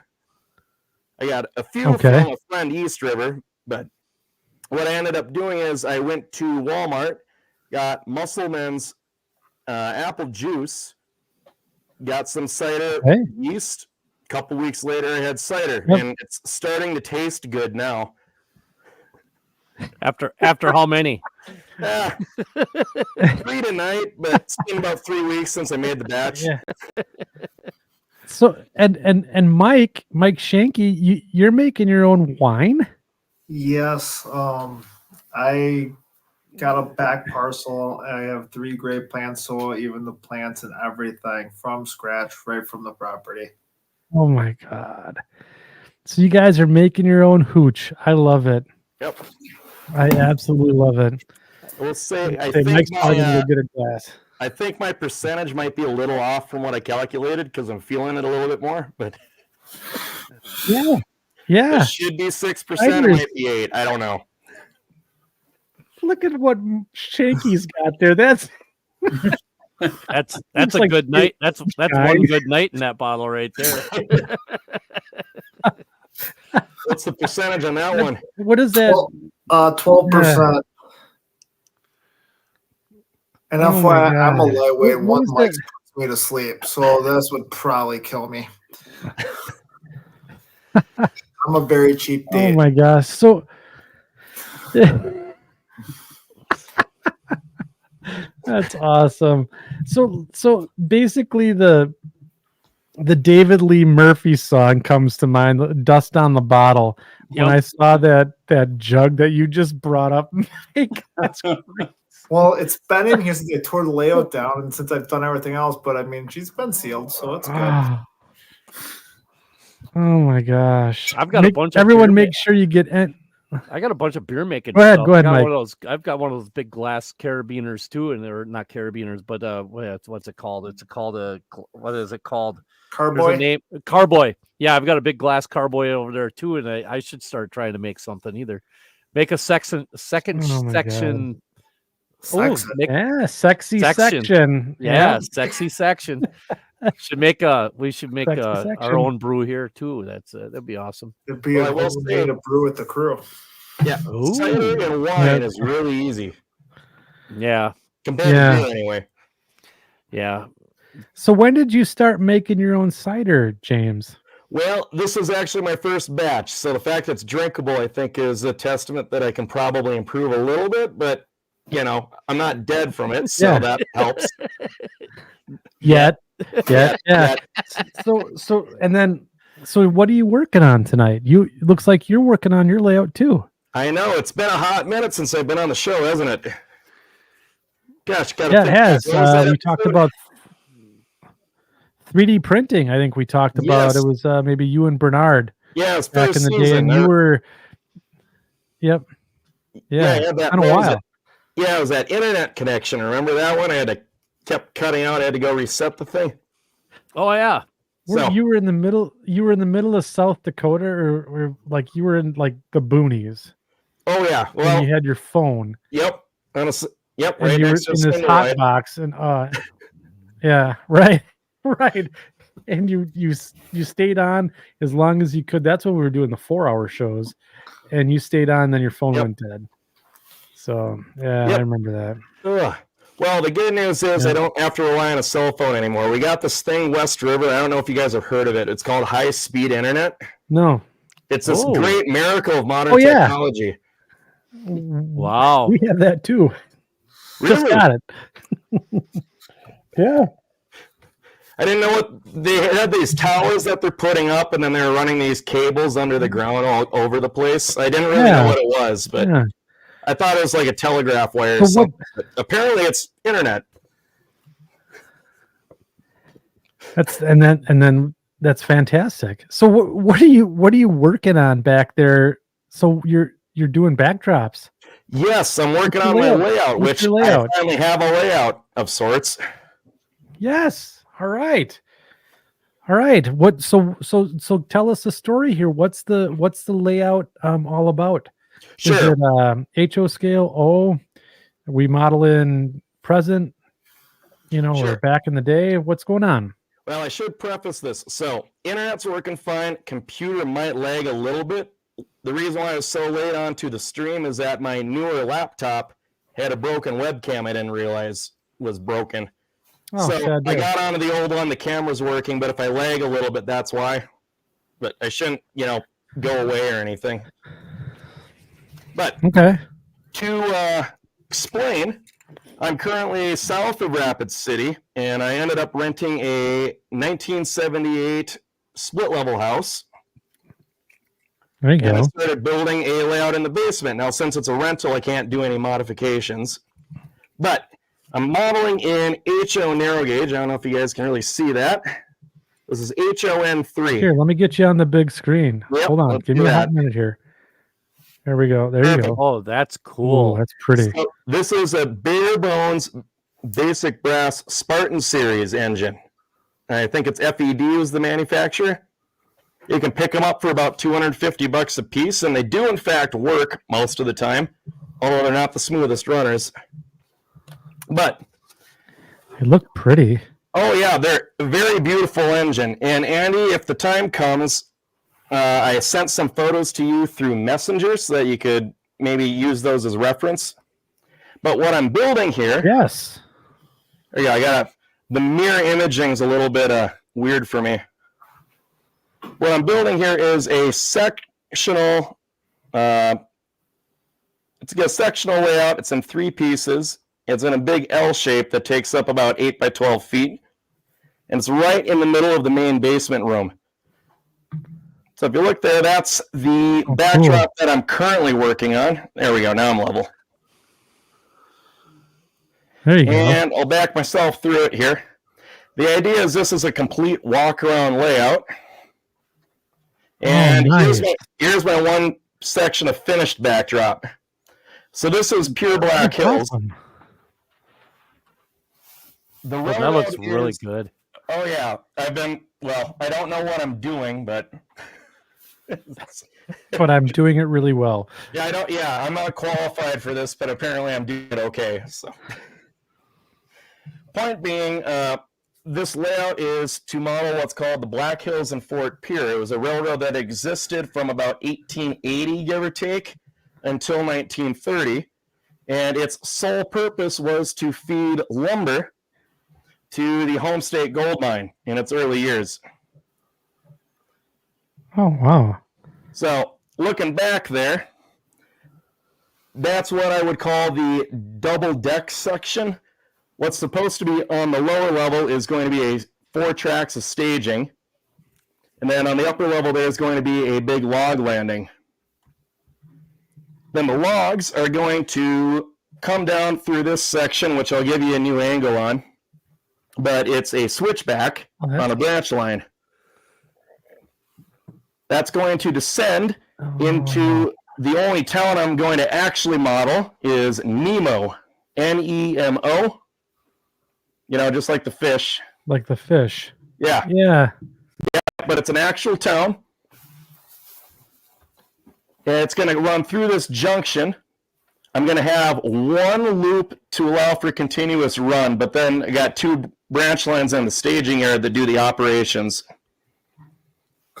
Then it's going to come around to the front. And then coming right over here at Nemo, they had a large sawmill. So this whole section here is going to be a sawmill with bits and pieces of the town. That's cool. So show us what you're working with there. What kind of paints are you using? Just crafties and some chemical stuff? So you got a couple of brands. You know, they're known for their quality. You got Top Notch. Okay. And Craft Smart. There you go. They work though, right? They're colorful. Yeah, they're basic acrylic paints. They work very well for retaining their color. And a lot of what I've been doing is building up multiple layers of color, which helps hide a lot of my mistakes. And then finally, when it looks right, the hard part is saying, I'm done with that section, move on to the next section. So I'm trying. Yeah, go ahead. No, I was just going to, go ahead. What are you trying to do? All right. Well, the way I'm constructing this is I'm starting with the framework, get all the backdrop done, and then I can finally start working on the scenery. I'm patient enough where I say I don't necessarily need to have the track up and running right away.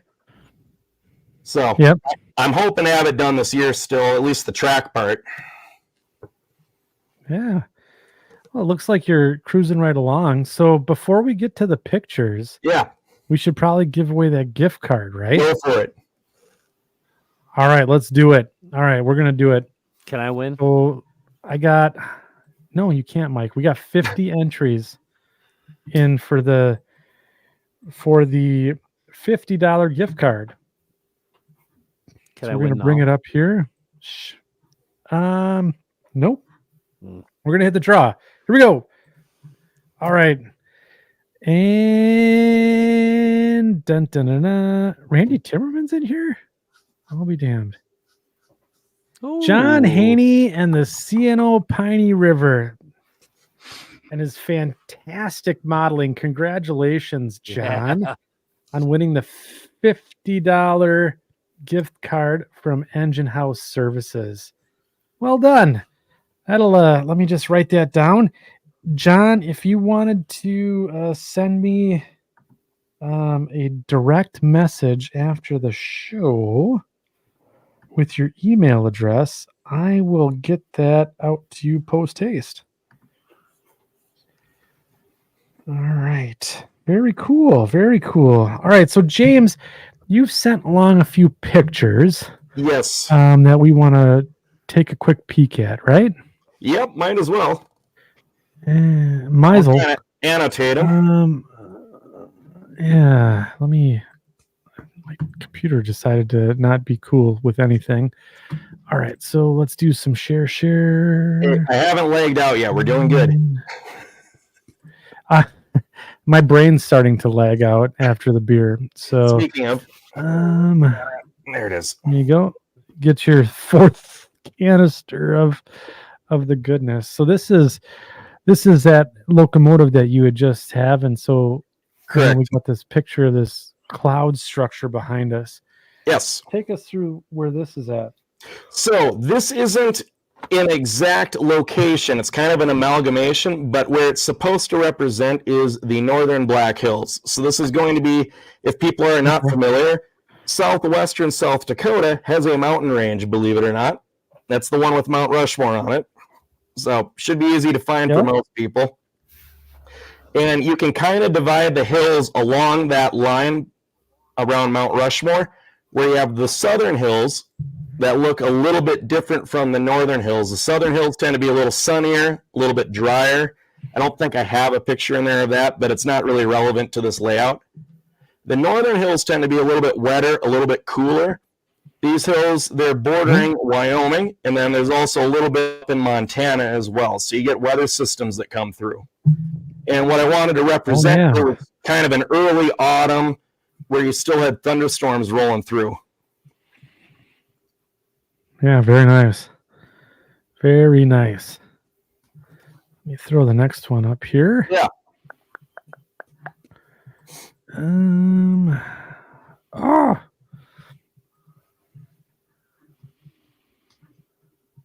Is it this one? There we go. Okay, so that's an earlier stage of that backdrop. In fact, I'll bring the computer around so you guys can see that again.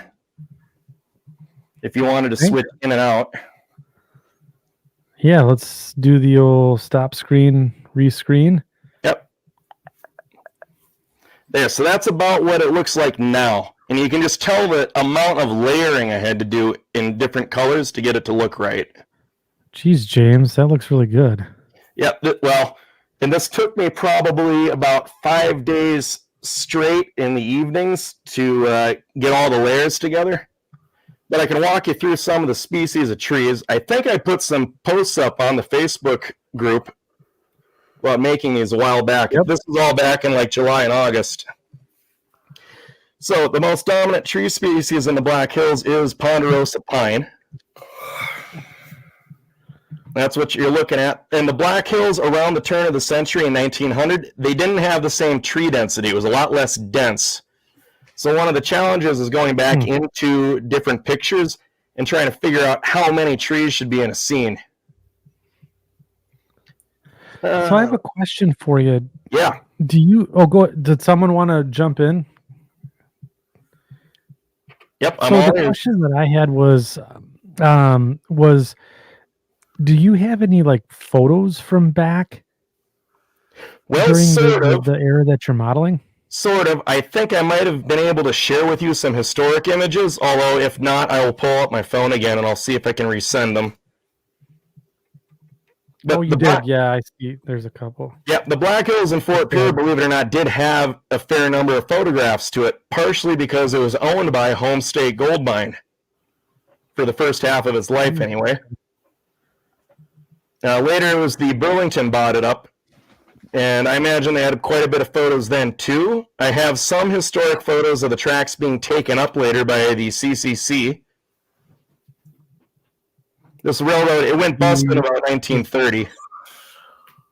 So the CCC, is that the Conservation Corps? Yes, Civilian Conservation Corps. This Black Hills was one of the first areas to really get a lot of those camps.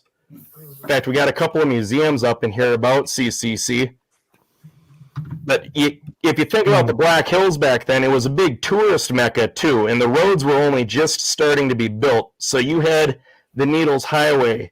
You had Mount Rushmore was under construction from 1924 to 1937. Then you also had other attractions like Custer State Park that was created. So it was a big tourist area, and the Black Hills around 1930, that's when they started building all the newer roads that we still use today. But before then, you had to travel by train. So are you going to model the passenger piece? Yes, in fact. I have underneath, I'll see if the camera gets too dark or not. I've got underneath here a ton. Oh, looks good. A ton of different kits that I've been collecting, a lot of that standard gauge stuff, but I also have plenty of narrow gauge stuff too. A lot of that's on this shelf right here. This is also where my 3D printer's coming in handy as well. My plan is to take a couple of those car kits, and if it's a really popular car, like a log car, for instance, I should be able to copy it and then make a lot of kits out of it. So are you going to be like with the log cars? Are those like more of a skeleton type car, or like, or what? Or is it going to be like the ones? Because the skeleton cars had a central, like a single sill between them, right? But did they also use the ones where they were like the log itself had enough weight that it just suspended over the top of two sets of trucks? Like, sure. Are you going to be able to use both of them, or which one was primarily used for that? Well, I'm definitely going to experiment with styles since, I'm also a bit of a designer too. So I'll give it a shot for pretty much any design I can find my hands on or get my hands on. But as for what the railroad tended to use, a lot of the equipment they bought tended to be used. So they would have a mixture. I saw a couple of spine cars here and there, but the bulk of what they seem to use are just flat cars in various states of decomposition. Really? So some looked good, others were kind of ratty. The reason I can't show a lot of those photographs is that there's still a current copyright on them, so I'm just leaving them off the live stream in case. Yeah.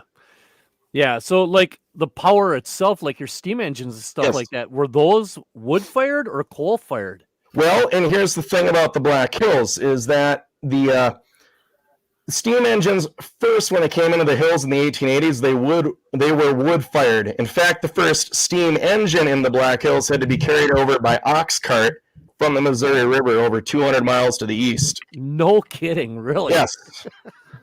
Wow. So the first engine that came in, it's wood-fired. It's just the small little dinky narrow gauge engine. I forget whether it was a 260 or whether it was a little 040. Probably the 260, I think. Yeah. But so the engines were initially wood-fired, but then you started having events like, you guys are familiar if you're in Wisconsin and Minnesota, the Hinckley Fire, right? Yep, heard of it. That happened there right near the turn of the century, give or take. The Black Hills was the first real national forest in the U.S., so far as I can tell. At least that's what all the signage and all the books and everything say in the area. Yeah. And what that meant is the feds were controlling how much timber could be harvested, by whom, and by what methods. And one of the first rules they instituted is that you cannot have a wood or coal-fired steam locomotive in the Black Hills. That was right around 1900, give or take. Okay, so what did they end up doing with it? Later on, they ended up using oil. Wow. And it was just because it was such a fire hazard. Like right now, if somebody dropped a match out in the hills, they would just light the whole hills on fire. So did they also use like did they also use like the bobber style cabooses on those, or did they? That I'm not really sure yet on my research, because a lot of the stuff where you see a photograph, it's either just track with the scenery around it, and you have to infer a lot of stuff, and then go back and read things like Forest Service manuals and whatever else in other reports, and then the bulk of the rest of the photographs tend to just be the locomotive, because that's what early photographers were really interested in. Right. Like nobody's sitting there in 1905 going, oh yeah, some guy over 100 years from now is going to want to know the details on how to put together a lumber car. Right. So better photograph every inch of it.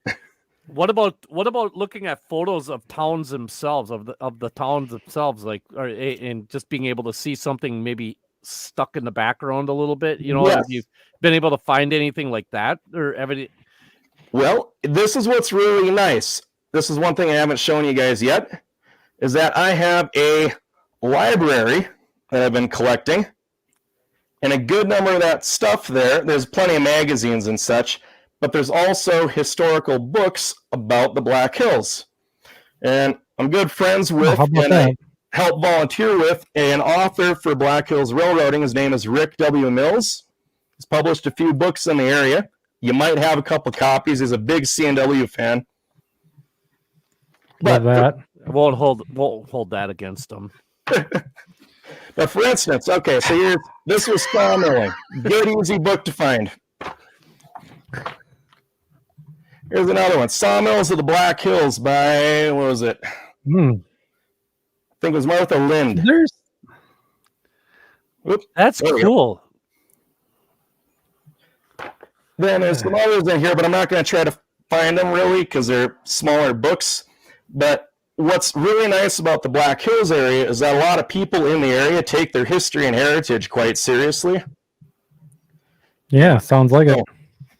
Yeah, they have, let's see, I have a book that says it's Whistle Stops Along the Black Hills and Fort Pierre. It's a brief description of every little place the Black Hills and Fort Pierre stopped along its line. Wow. So we're talking about like log camps that you can't even hardly find anymore, or they're off on some private land. Let's see, the town of Nemo has a historic book as well that they've been printing out for a while. The town of Piedmont, which is on I-90 north of Red City, that was the eastern terminus of the railroad. The original purpose of the railroad was to not just run logs, but then they would also ship out freight, and they would also do some passengers up and down that line as well. But Piedmont's got a little bit of a book. I haven't found it yet, but I've seen a couple of copies, and I've read through a bit of it. Wow. That's cool. Yeah, and the granddaddy of them all is called The Railroads of the Black Hills by Martha Fielder. That one is still printed today in different editions. You can find them on Amazon for, let's see, I think I got one copy for as low as about $10, give or take. And this is, like, there's a ton of documentation. It really helps to be able to work with museums and be able to interview people. Yeah. That's really cool. I mean, it's interesting because, like, sometimes you can't find that information. Like I was doing the Chicago Northwestern Marsh Line for a long time, and finding anything on that was a pain in the neck. Oh yeah. And it was, and I would go to historical societies, or, just I would get I'd have to get like random phone conversations going with some guy who worked on the line back in 1964, blah, blah, blah. But I mean, you guys, from what it sounds like, you have a lot of good material to work from, especially with the books that you can get on Amazon. And then it sounds like you have a really good relationship with the historical societies. I think it's awesome. I think that, and your seat, well, the backdrops look really good too. Yeah. So, well, I'll get better at it. Give it enough No, time. they look good. They look good, man. They look good, man. So, I do have a bit of a, go ahead. Yeah. Here. Well, I was gonna say there's one. Yeah. Oh, sorry. Go for it. So I was going to ask you. So when do you think you're going to start getting some track down? Well, what I'm hoping to do is have at least one of these sections get enough track to be able to run back and forth a bit by Christmas. And the reason why I'm confident in that is that since I never ended up getting a job with Game Fish and Parks, but I ended up going back to my old high school and got employed there. So now I'm in I get several weeks off during the year just fine, where I can work on this stuff. Like what you're looking at here is stalled out probably 2 weeks ago with other things. So there's a question from Darren Hassett. Yeah. And he's asking, is the mill in Custer still there? Well, if he's talking about the old sawmill, I'm trying to think. There was a couple of different sawmills in that area. There is an old mill south of town it's not in operation, but all the buildings are still up. I think it's called the Lind Mill, if I remember right. There you go. Yeah. I kind of wish I'd be able to explain a little bit better of all the different railroads in the Black Hills, but if I could. So you had the CNW ran around the outside of the Black Hills along the eastern end. And then the Burlington, so CB&Q, they built a line from Edgemont on the south end of the hills all the way up to Lead and Deadwood. And it's Lead, by the way, not lead. It's spelled lead, but it's pronounced Lead. I imagine it's because the people didn't want to be called, this is my town, as lead. Yeah. So, a little bit different from Leadville. But anyways, the line ran from Edgemont all the way up to Lead and Deadwood where the mines were. So this line that was standard gauge, it went right up the spine of the Black Hills. And then in the northern section, we had the Black Hills and Fort Pierre. the Deadwood Central, which included an electric trolley between the towns of Lead and Deadwood. I can pull up a historic image or two if you give me a minute on that. And then there's also the, what was it? There's a little Galena, I think it was called the Branch Mint. It wasn't very successful, but that engine still exists in the Black Hills. There's a little 040 Polar, apparently the most complete of its type, still in existence. All right, Tim Moran can confirm. Yep, I think it is Blend. Yeah, I'm not a historian, so while I'm telling you all this and it's coming from good information, it's also coming secondhand. So I might get a couple things screwed up, especially with this. Yeah, right. Beer doesn't help. So okay, so we're working to get stuff going here on by Christmas. Yep. I think Railroads of the Black Hills is going to have to be a separate show. It very well could be, yes. I think this could, if we were to do some sort of like short line of the show type of thing, we coordinate with James. Oh, maybe. Could be a ticket. Maybe when we get to South Dakota, sure. Well, and I've kind of talked to Rick Mills about this. If you guys were to want him, you would be happy to be a guest on a show. He's a historian. He is the curator for the South Dakota State Railroad Museum. It's in Hill City, right next to the 1880 train. Wow. Cool. Let me write this down. At the rate we're going with the short line of the show, he might have his whole layout done by the time we get around to South Dakota. Could be. I'm kind of on about a 3-year plan to get it finished, where at least you have the scenery and stuff in. And this is going to be a 3-year show. Yeah. Yep. Yeah. Let me just write this. I'm writing it down. Yep, go for it. And there's one other group I wanted to mention while I'm here. I'm also a member of the Black Hills Railway Society. We actually have a club in Rapid City that does model trains. I included one picture, I believe, in the slideshow when you get to it. I believe it's of a grain dryer that was kit bashed by our current president of the club. But it's a very talented group of modelers. I believe at the moment we got 45 members total. And if you think the Black Hills have got probably about 250,000 people, year-round residents in the area, like we're drawing in quite a few people. That's cool. Yep. And man. That Rapid City, too, it's a very nice railroad town. You had the Chicago Northwestern running north and south, and then they also had a line east going to Pierre and then Huron and then off into Minnesota. But you also had the Milwaukee Road had a branch that terminated in Rapid City. And that line, it ran through the Badlands National Park as well. So I don't know if people have seen the Badlands, but it's basically, think of big shale and clay and other spires that have been eroded away over time. Now just imagine you got a train running right through the middle of that thing, right up the river valley. That sounds cool. Oh, it's incredibly cool. All right, man. So I have a deadline here tonight. Yep. Can't go past 11. We got short line of the show to do. No, we're not. We have one more giveaway. So not short line of the show. What's on your workbench? Sorry. My bad. You're welcome. I'll bring the beers. Yeah. Probably the beers. So I'll bring the beers. So so what I want to do right now is let's get us back to what's on the workbench. And we're going to be giving away some merch to the winner. So we're going to go through that. That's going to be an interesting thing. And then we're going to wrap it up this evening with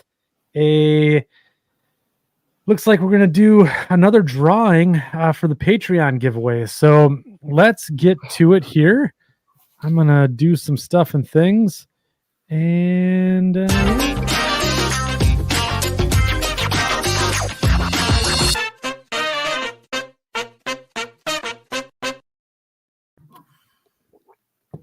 all right, that little ditty from the Greasy Meat Hands band indicates it is now time for what's on your workbench. This is where we ask folks to post pictures of things on their workbench in the Facebook group. And yes, we've got 54 comments this evening to get through, so we better get right to it. And the crack crew here this evening will be determining who gets workbench of the week. First on the list is Michael D. Thorson. Still have a little space for projects.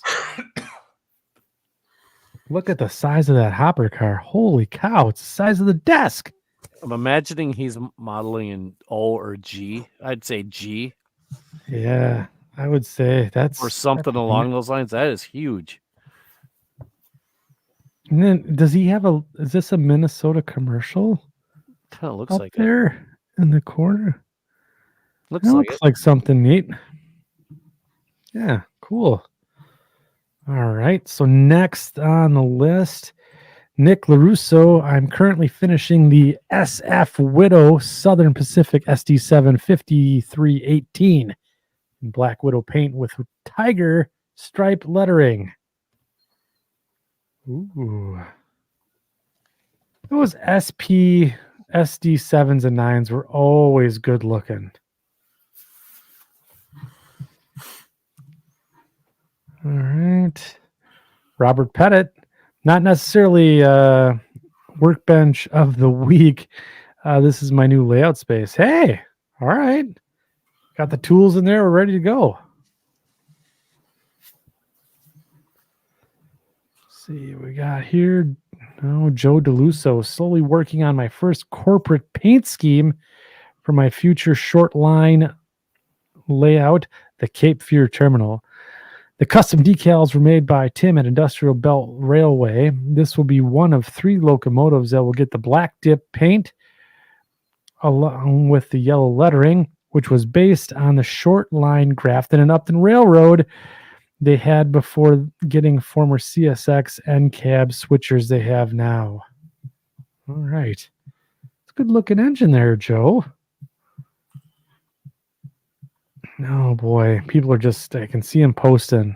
This one from Brad Coleman looks like the inside of a engine house. All right. Here we go. Mike Schanke, you don't count. No, I'm just kidding. On my workbench is the whole layout. I tore down the old layout September 2nd. Luke Lemons told me to, so haha.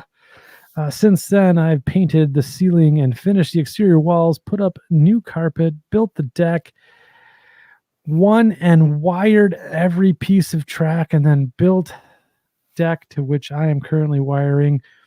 It plans to do CTC in the future. My goal is to have deck 2 wired by Thanksgiving so I can start focusing on decks 3 and 4. Wow. It's a good overall profile.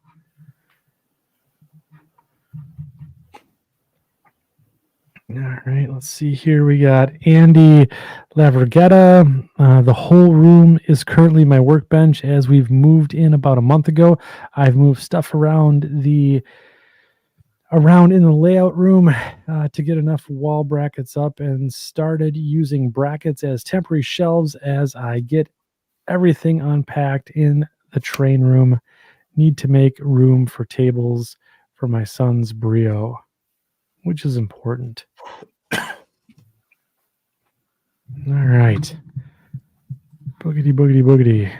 Boy, everyone wants to get in on this. All right. Adam Bunkelman. This is my current setup. Let's see here. On the workbench are 2 Proto 2000 GP30s that will be made into patch Suline units for the WC. I also have next to me my paint booth and desk. There I have 5 Sioux Parts Algoma Central bulkhead guns sitting in primer. I also have commissioned weathering job sitting on my main workbench that is a Tangent Illinois Central caboose that is going to be weathered. Just really good. Adam needs more stickers. He does. He does good work.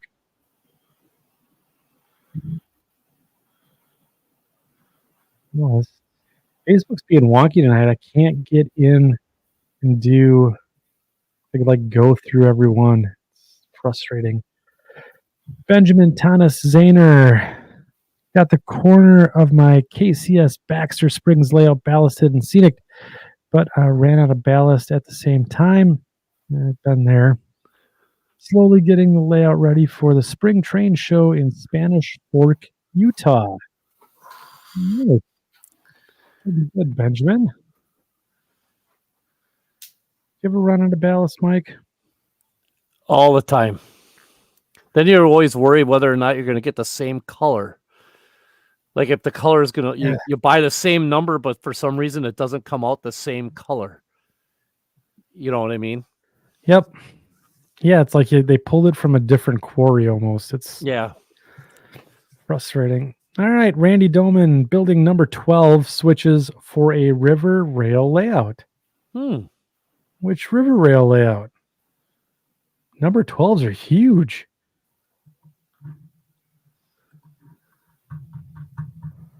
All right. Here we go. Oh, here we go. Tom O'Connell, additional fading oil dot method. Wow. Paul, have you ever tried oil dot? Yeah, I've done that. I've done that kind of weathering too. I experimented with it. Once, like I say, once you learn one technique that you really like, and then you work with that. Yeah, and then I've just tried different things, and I found my way was. I like the oil, but I like my way that if I don't like it, I can wash it away. Yeah, right. Yeah. Oil's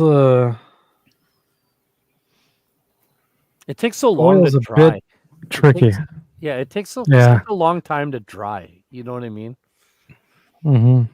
Yeah. And you got to be happy with it, because once that dries, there's no going back, is there? Yeah, you got what you got.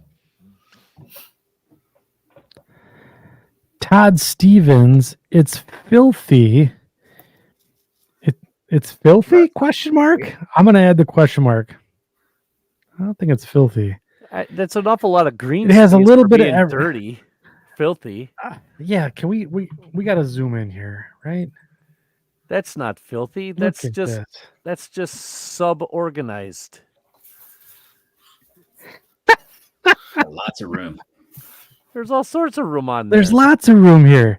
How many you have one SWs could we have one thing of paint or glue or whatever that is in a 1 foot square area. That mat looks in too good of condition. Exactly. It does. Actually, I think he flipped it. I think that's the backside. His back's not even cut up though. Ooh. Yeah, he might be hiding something. Yeah, that's the other side of that mat might be absolutely horrible though. Friends don't let friends flip mats. An untrustworthy. Yeah, I like that, Mike. That's funny.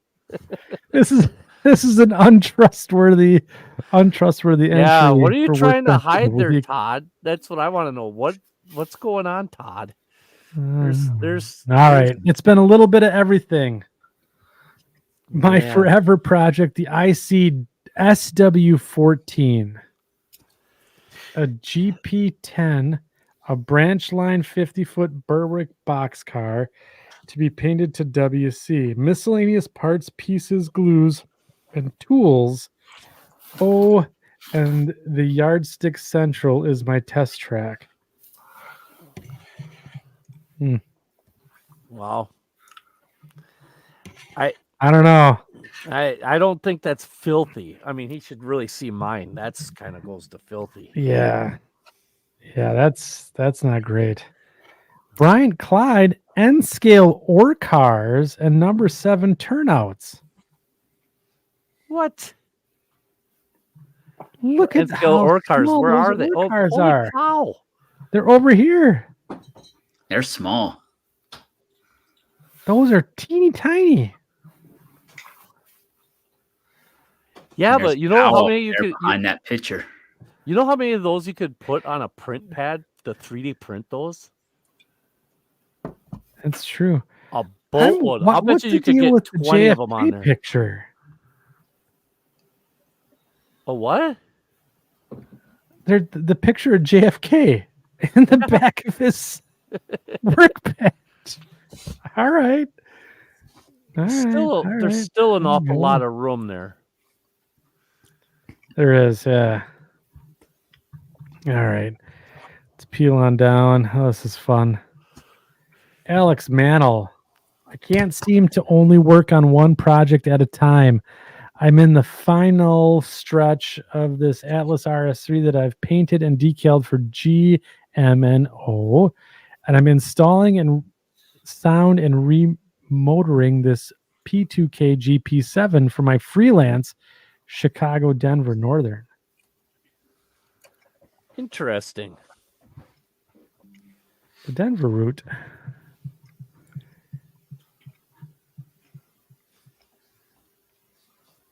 Yes, interesting. Could get a few more projects in there for sure. Yes. Alex, I think we can. All right, here we go. David Winther. Several things. Working on the depot module, finished the depot platform. Now working on finishing the water tank with some shingles and a few remaining details. Shingling that's is beautiful. Not, shingling is not fun. That's you not. have to do it in like this pyramid thing. Ugh. Yeah, I don't. First. I applaud you, David, for even tackling that. That's That's tough, especially on that cone. That's gonna be tough. Yeah. Yeah, that cone. That's gonna be rough. That is gonna be tough. I think David had a few more. Oh. This is just a picture of his cool stuff that he has.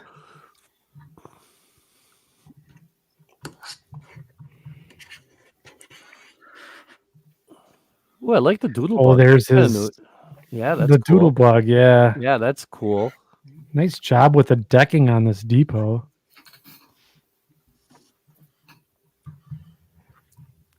That's real nice. Oh, this is the top-down view. Oh, wow. That water tower needs some shingles.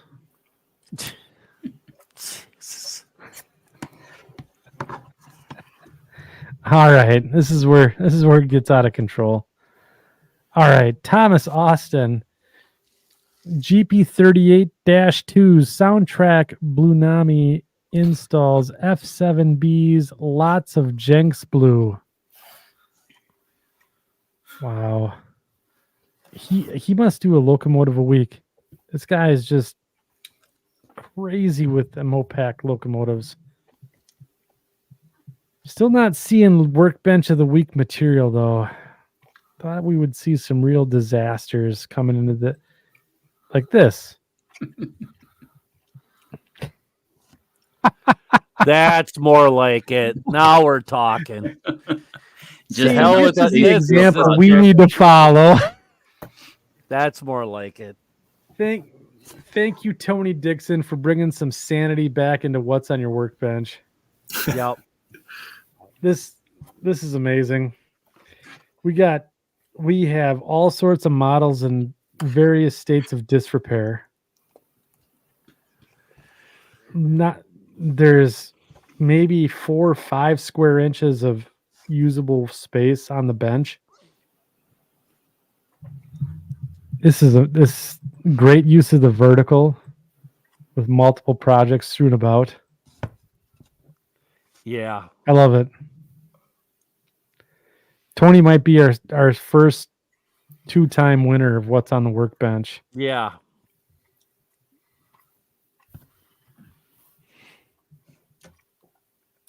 All right, where's Tony? Here we go.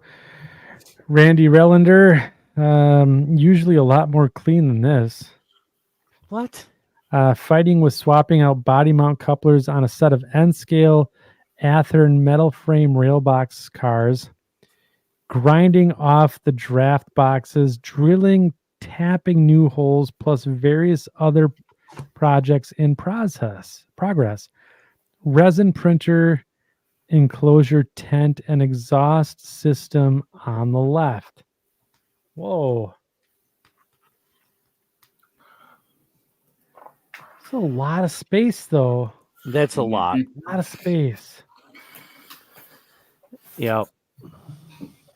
What's in the bag though? That's a lot of space. What's in the bag?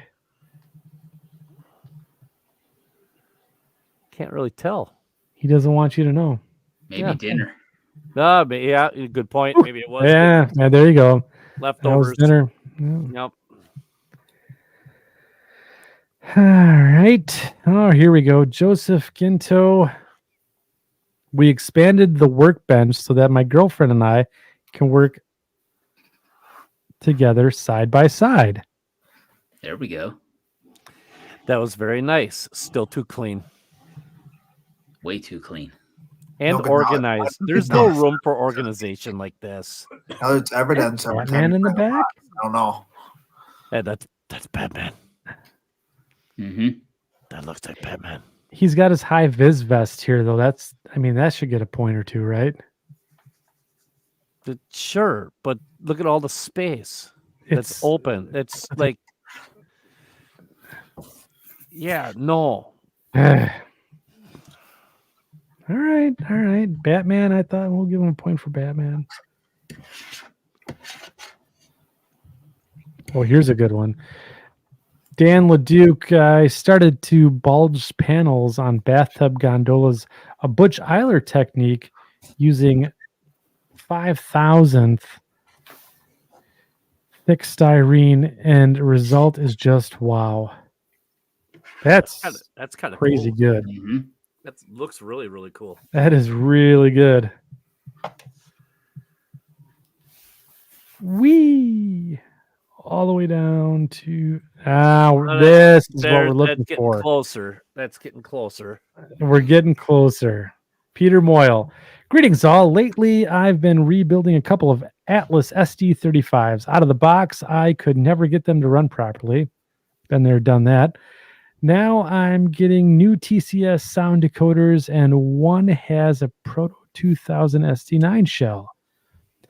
I also have a bunch of lumber loads to finish wrapping. This is a workbench. Taco sauce. Yeah. Yep. Old shells. Old shells. Yes. Some cool stuff in the background. And it looks like this might be his dining room table that has just been consumed by Workbench. This is fantastic. You don't need the table to eat at anyway. No, that stuff's overrated. I'm writing Peter Moyle down for +1 for sure. All right. What else do we have here?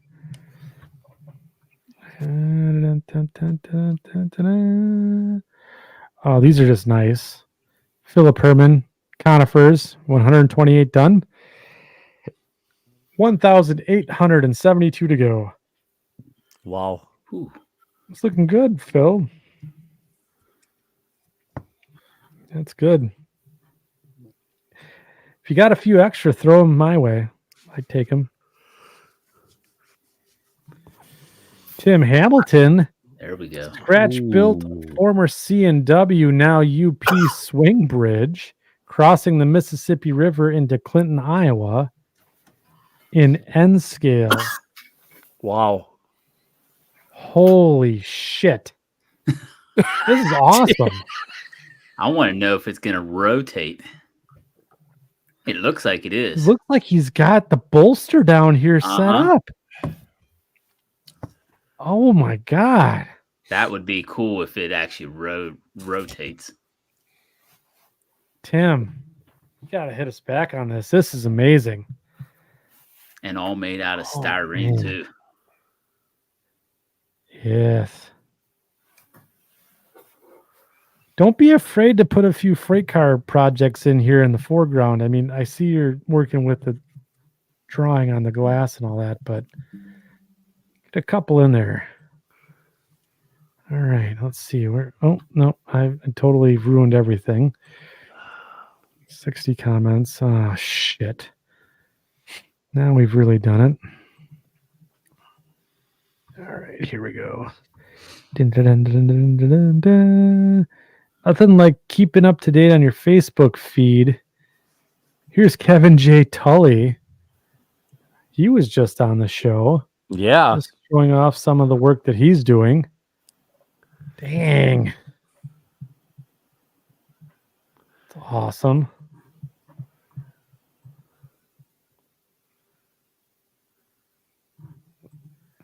John Garvin. Hey, Brew with the Crew 3. All right. I've rebuilt my workshop this past little while and have installed a new backdrop around the room. I'm planning a new layout on and reading up on my prototype. In 1950, Orillia, Ontario had 19 miles of industrial sidings, a junction of 2 CNR subdivisions, an interchange with CP&R, and 4 foundries within a half mile of each other. I'm modeling late 1970s, early 80s, and by 1996, it was all gone. Appreciate the Brew with the Crew. That's awesome. Workbench, though. Ooh. Way So organized. Way organized. Really good. I think John Garvin, though, was a Workbench of the Week winner. I think he was. I think too. I think he was too. Back in the day. All right, here we go. Wayne Barnett, projects lined up, waiting for attention, need more round to it. Oh my gosh. He's got the pictures on the desk and everything? Mm-hmm. Wow. Probably trying to figure out where all Looks like the he's got some old grab irons and all that go. Dang. Looks like he's got C&W on the brain.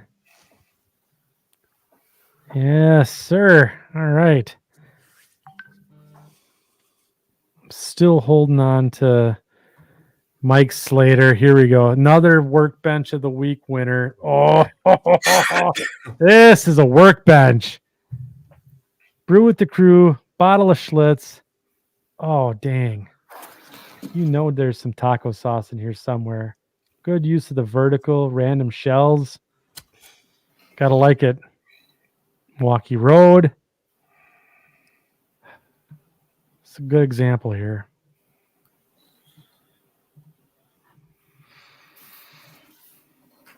All right. Adam Cruz, weather and wheel racks and steeple repair. Oh, that's kind of neat. That's looking. just really good work. Mhm.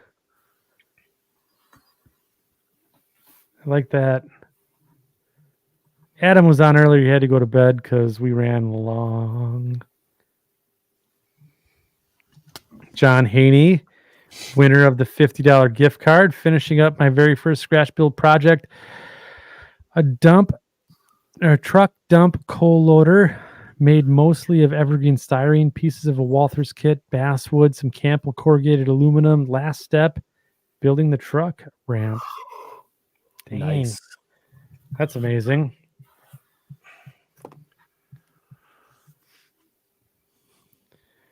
Getting down there. We're getting down there. We got a few left. Ryan Osmosky, trying my hand at soldering a decoder to control lights on my caboose. Another project 2 years in the making. Been there, brother. And always have another project 2 years in the making. Electronics and soldering have always been my weakness. This is a pic I took the other night while testing the LEDs. Nice. All right, here we go. Downtown. Rob Sarna, my temporary workbench in the rec room during the messy part of the layout construction, getting ready for tomorrow's DCC install of my GP40-2W for my HYN railroad. Whew. Bill Kenkel, building number 6 switches.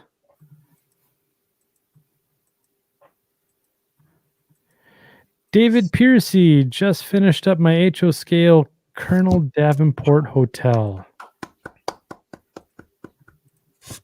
Nice job, That Dave. was really cool. I wonder if it was a bit of a play on words there because it was on the couch. Davenport. The Davenport. Gary Rooming. Scratch building more structures for my Miami layout. All this space. All that space. Lee Stormer. Just finished this. Now building tank cars for the oil jobber. Damn, that looked good.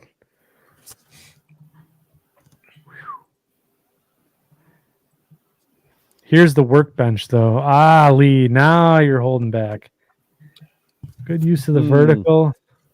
A lot of space, though. A lot of space.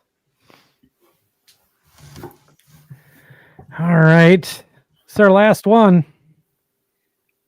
Morgan's Rock Railroad, Weeping Willows in progress. Woo! Nice. All right. So we're going to stop sharing. We still got the 6 of us back together here again. Mike looks like he fell asleep.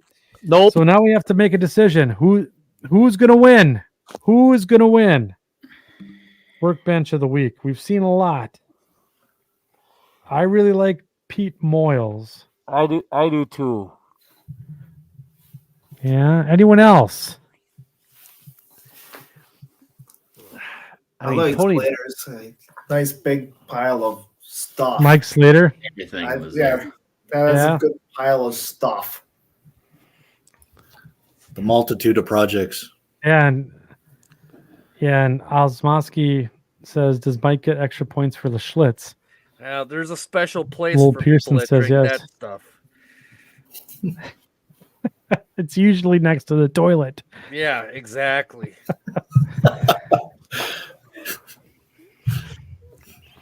Schlitz was the beer that made Milwaukee famous. Well, I will say that. Yes, it was. All right. So we got 2 for Pete. We got 1 for Mike Slater. Who else do we got? I'd go with Mike. Mike. It was Mike. 2 for Mike. Mike Slater? I will also go for Mike Slater on that one. All right. Mike Slater is our first 2-time winner of Workbench of the Week. Congratulations, Mike. Oh, my God. This is crazy. So what we're going to do is we're going to roll. Mike, hit me up on Facebook Messenger. I'll send some sweet second section podcast swag your way. And I do want to get, since we are tilting on the 3-hour mark now, I do want to get to the Patreon members giveaway. So first things first, I do want to just bring up and just put the Patreon members on screen here. You guys you keep the lights on for us here at Second Section, taking care of all of our subscriptions to our websites and all that, helping us essentially fund the podcast, and do appreciate it. So thank you, members, for contributing and being a part of this podcast. Can't do it without you. So without further ado, we are going to get right into the giveaway. We have the big wheel of wonder here. I'm going to bring it up on screen so that everyone can see it. It's fun, and after a few beers, it's real fun to look at. So we're going to give her the big spin. Let's see who wins. $100 gift card to Engine House Services. Here we go.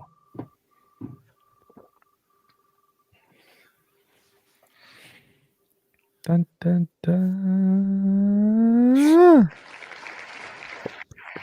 Brandon Schrader, congratulations. You are our big winner this evening.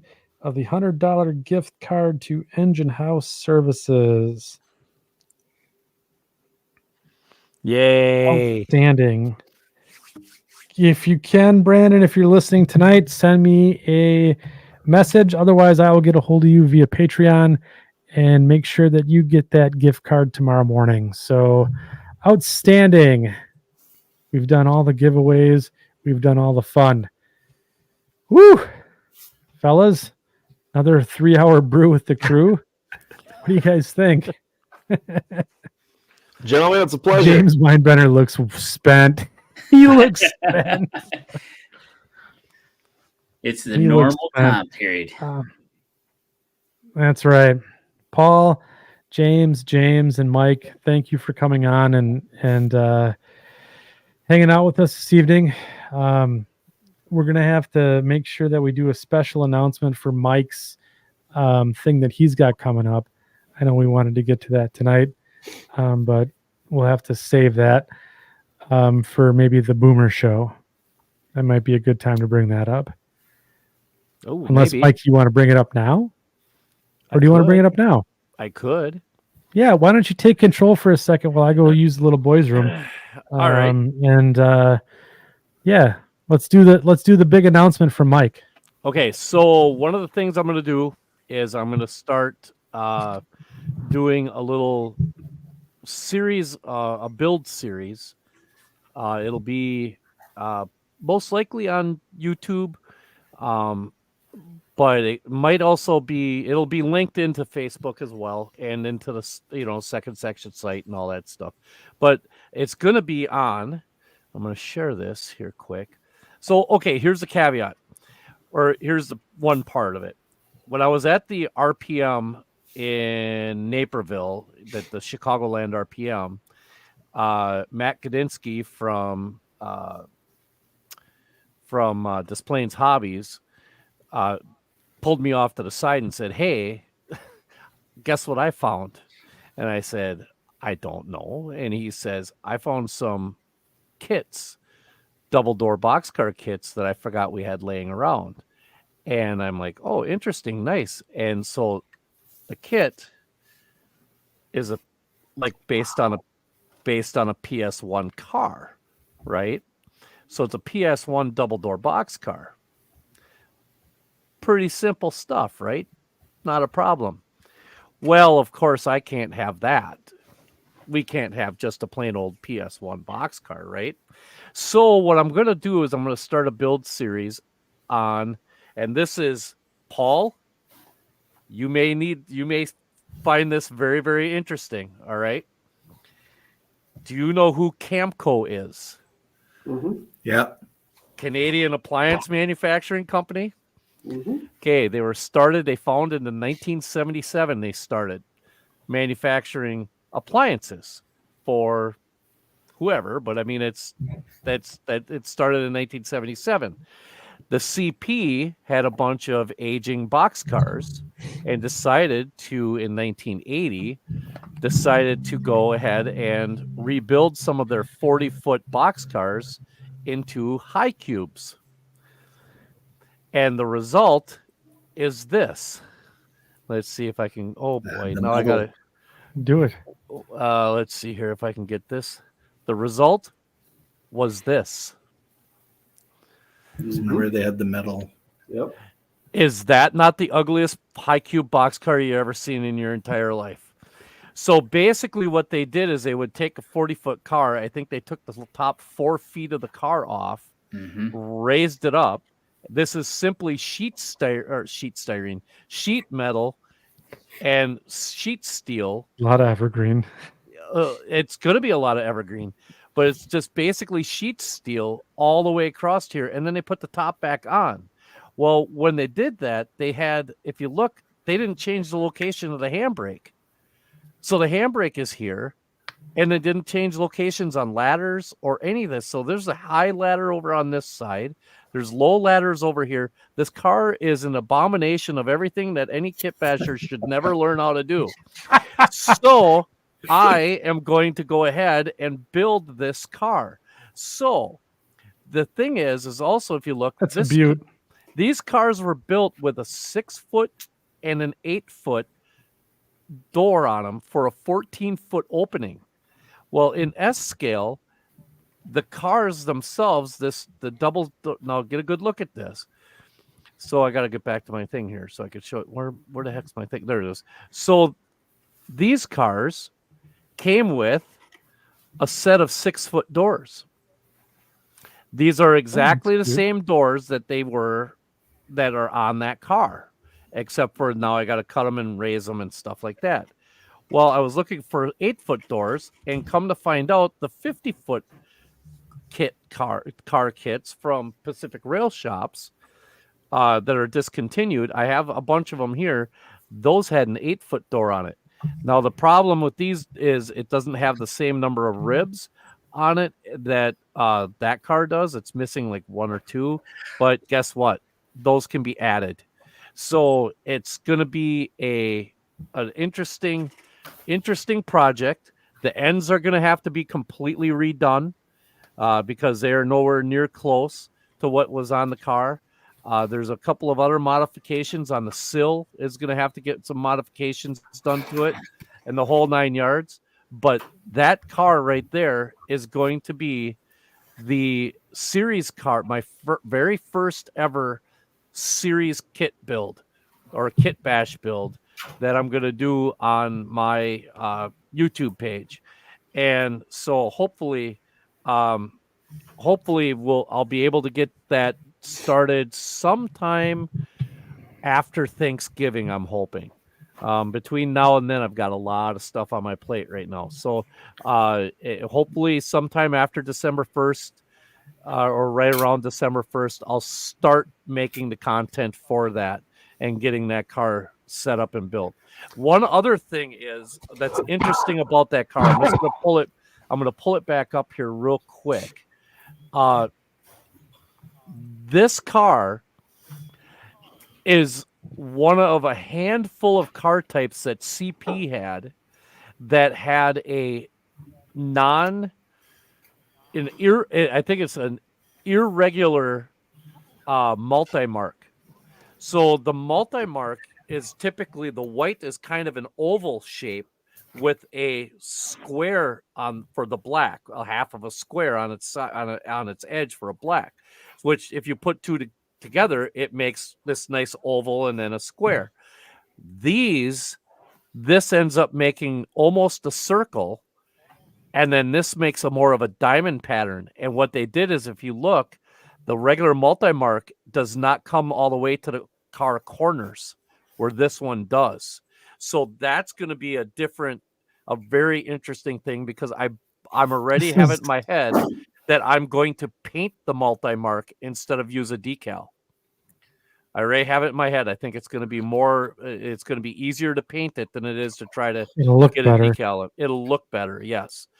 And these are still the same Action Red, I believe they called it, cars. And one thing that I'm going to try to do is, if you look at the trucks are the old like 70-ton friction-bearing trucks, but the doors are out and they have the roller bearings on the inside. So I'm going to try to model that as well. So it's going to be a very, very interesting car build. It's going to be very fun. And I'm hoping to be able to do right by it. And it's going to be a build series. Not kind of unlike what Boomer has done with like his Carrier Princess and some of the other things that he's done. It's going to be very, very similar. I'm not going to do it all at one time. It's going to be a whole series of different videos on it. So I'm looking forward to it. And hopefully everybody can kind of gather some information off of it as to how to do it and get some confidence into it, because I've never done a car build like this. So you're going to see me learning right along with you guys. So along the way. Yep. And that's going to be on your YouTube channel, right, Mike? Yep. That's going to be on my YouTube channel. And I'll link it back to the show channel and also to my Farland Terminal page. Go and check that out. And so, yeah, so that's going to be an interesting build. So I threw a quick link in there for your page, Mike, for Oh, your YouTube thank you. channel. So yeah. So make sure you go check. Mike's got some good content in there. On he's done a couple locomotive builds. There's Motive Power Monday, some good stuff Yeah. on your channel. I should bring too, that Mike. back. So, I should start doing Motive Power Mondays again. I should. I yeah, gotta find time to those do were all fun. this. So Yeah. yep. So, anyways, we're well into hour 3 here, and I'm through beer 6, which is pretty awesome for a brew with the crew. And had one. I just wanted to thank.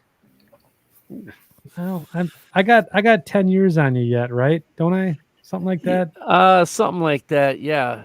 I mean, I can throw them back when I want to, but I just, Yeah. wasn't feeling it tonight, really. I had to let her loose because I got some bad news this week at work. And so just being here tonight with you guys and hanging out, it was real easy to sneak in 6 beers before the wife knew about it. So, but anyways, I just wanted to take a minute to thank James Wilmus, James Winebrenner, Paul, always a pleasure, and Mike Schanke for coming in and sharing the content. James Wilmus, we'll get you back on again to talk about the South Dakota railroads. I did write a note down about that, so I think that'd be a cool episode Sure on its thing. own right. And Paul, Mike- if you have any pictures of those boxcars, or know of anybody that has pictures of those boxcars, please have them send them to me, because I can use some. The ones on the internet aren't that great. Oh yeah, we have. I was just discussing with my friend Willie here. Is we have a connection that he does all the THB historical pictures, and yeah, that's right up his alley. So I'll reach out to him. I'm sure he has. Cool. Thank you very Come much. up with some really good stuff for you.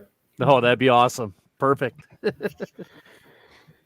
Yep. So I think the way that we have our schedule set up right now.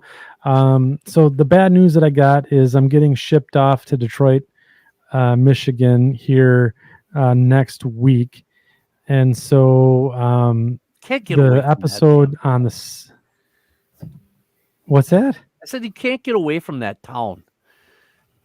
Detroit. We got to deal Detroit? with them. Yeah, we got to deal with them tomorrow. Now you're going to have to deal with them Thursday. We just can't get away from Detroit. The people Yeah. of Detroit are great people. Well, just wear your Packer jersey when we go there and we win tomorrow, and then they'll want to ship you back because they'll be like, "Oh, well, we can't have winners here." That's a We're really fine. good idea. That is a really, really good idea. You'll get cut. If the Packers win tomorrow, I'm gonna talk shit all day in Detroit. Yeah, I will get hurt. But anyways, so my job is sending me to Detroit for next week, which is gonna cross paths with our show with Boomer on the 7th. I did reach out to Boomer, and I said, well, we could do it with using hotel Wi-Fi and all that stuff, and with the setup that he's putting together, he was a bit nervous about that. So we're gonna push the show back 1 week to the 14th. So Boomer has agreed to come on the 14th. I have or will quit my job at that time if necessary, so we can have the show. But it's gonna be the show's gonna be pushed back 1 week on the 14th. Is their The next passport current? Brew with the crew. My passport is current, yes. Well, you can just go across the creek over and just go see Paul. I'm further. I could hang out with Paul. I was born in. You're a little. I was born close to Windsor. I grew up there, but now I live I'm gonna like say Windsor's. yeah. I was gonna bring my musky gear and go fishing on Lake St. Clair, but I guess maybe not. I don't know. Work is being kind of weird. So, anyways, we're gonna have Boomer on the 14th of November, so we'll get the schedule adjusted. And the next Brew with the Crew is gonna be in December, I think, before Christmas. So we're gonna have another one of these little deals. Mike's pointing at me. Something up? Did I? The 50th was on Thursday. Not Did sure we have what our that means. 50th? Did we have our 50th show and not even know it? No, we're on our 76th show. Oh well, then never mind. right now. Nope, everything's It fine. all runs together we're- after a while. I don't know. I'm like Next looking at it, I'm like, next year in December, we're probably gonna have our 100th show. oh, But maybe anyways, he's talking about so his yes, birthday. so His birthday was on Thursday. there you go. Stop go. laughing at me, Paul. All right, you're one beer in. I'm one beer in and a, And a raspberry pure leaf. It was this. Yeah, infused with some gummies from up north. Oh, So anyways, use that today. so we'll have that back on, and then I do want to encourage everyone in the section crew, if you guys haven't, go out to the Facebook group and check us out there, because there's a lot of good content being posted. Paul, James, and Mike, they all share stuff there. Myself and Mike Ostertag, we all share stuff there. And there's a great community of modelers that's getting together, helping each other out, and just sharing some really good work. So some good inspiration out there. That's at the Second Section Podcast Facebook group. And just, ask to sign up, join, answer the 3 questions, and you're in, and you get to be part of a really good crew of modelers. So, and then if you haven't subscribed to the channel, it's the best way to support us. So make sure that you don't miss any updates on what's going on with the Second Section, or after a few beers, it's Sexy Section. So yeah, I don't know what you're talking about. that slip came out a few. Anyways, so Mike, Yes. how'd it go tonight? This was Brew with the Crew number 3. It was fun. It's I fun. needed something. It was I needed fun. something like this today. I helped out with Luke in Me an too. operating session today, and it was just absolutely draining.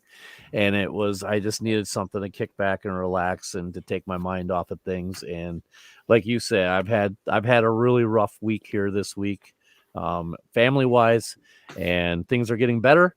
But I needed some decompression is what I needed. This was just what the doctor ordered, literally. So thank you for everything, guys. You guys are doing great. Mike, James, Paul, your layouts are looking great. James, when you get one started, it's going to be awesome. But it's just, you guys welcome back anytime. So Thank you both. For sure. Yeah. All right, gang. So on behalf of all of us, the section crew did an awesome job tonight. Really, really good stuff. And for the folks that support us on Patreon, thank you again. We are going to see you guys next on the 14th of November with Boomer. So we will look forward to seeing you there. Otherwise, check us out on Facebook. Hang out with us. Have a good night, everyone. We'll see ya. Night.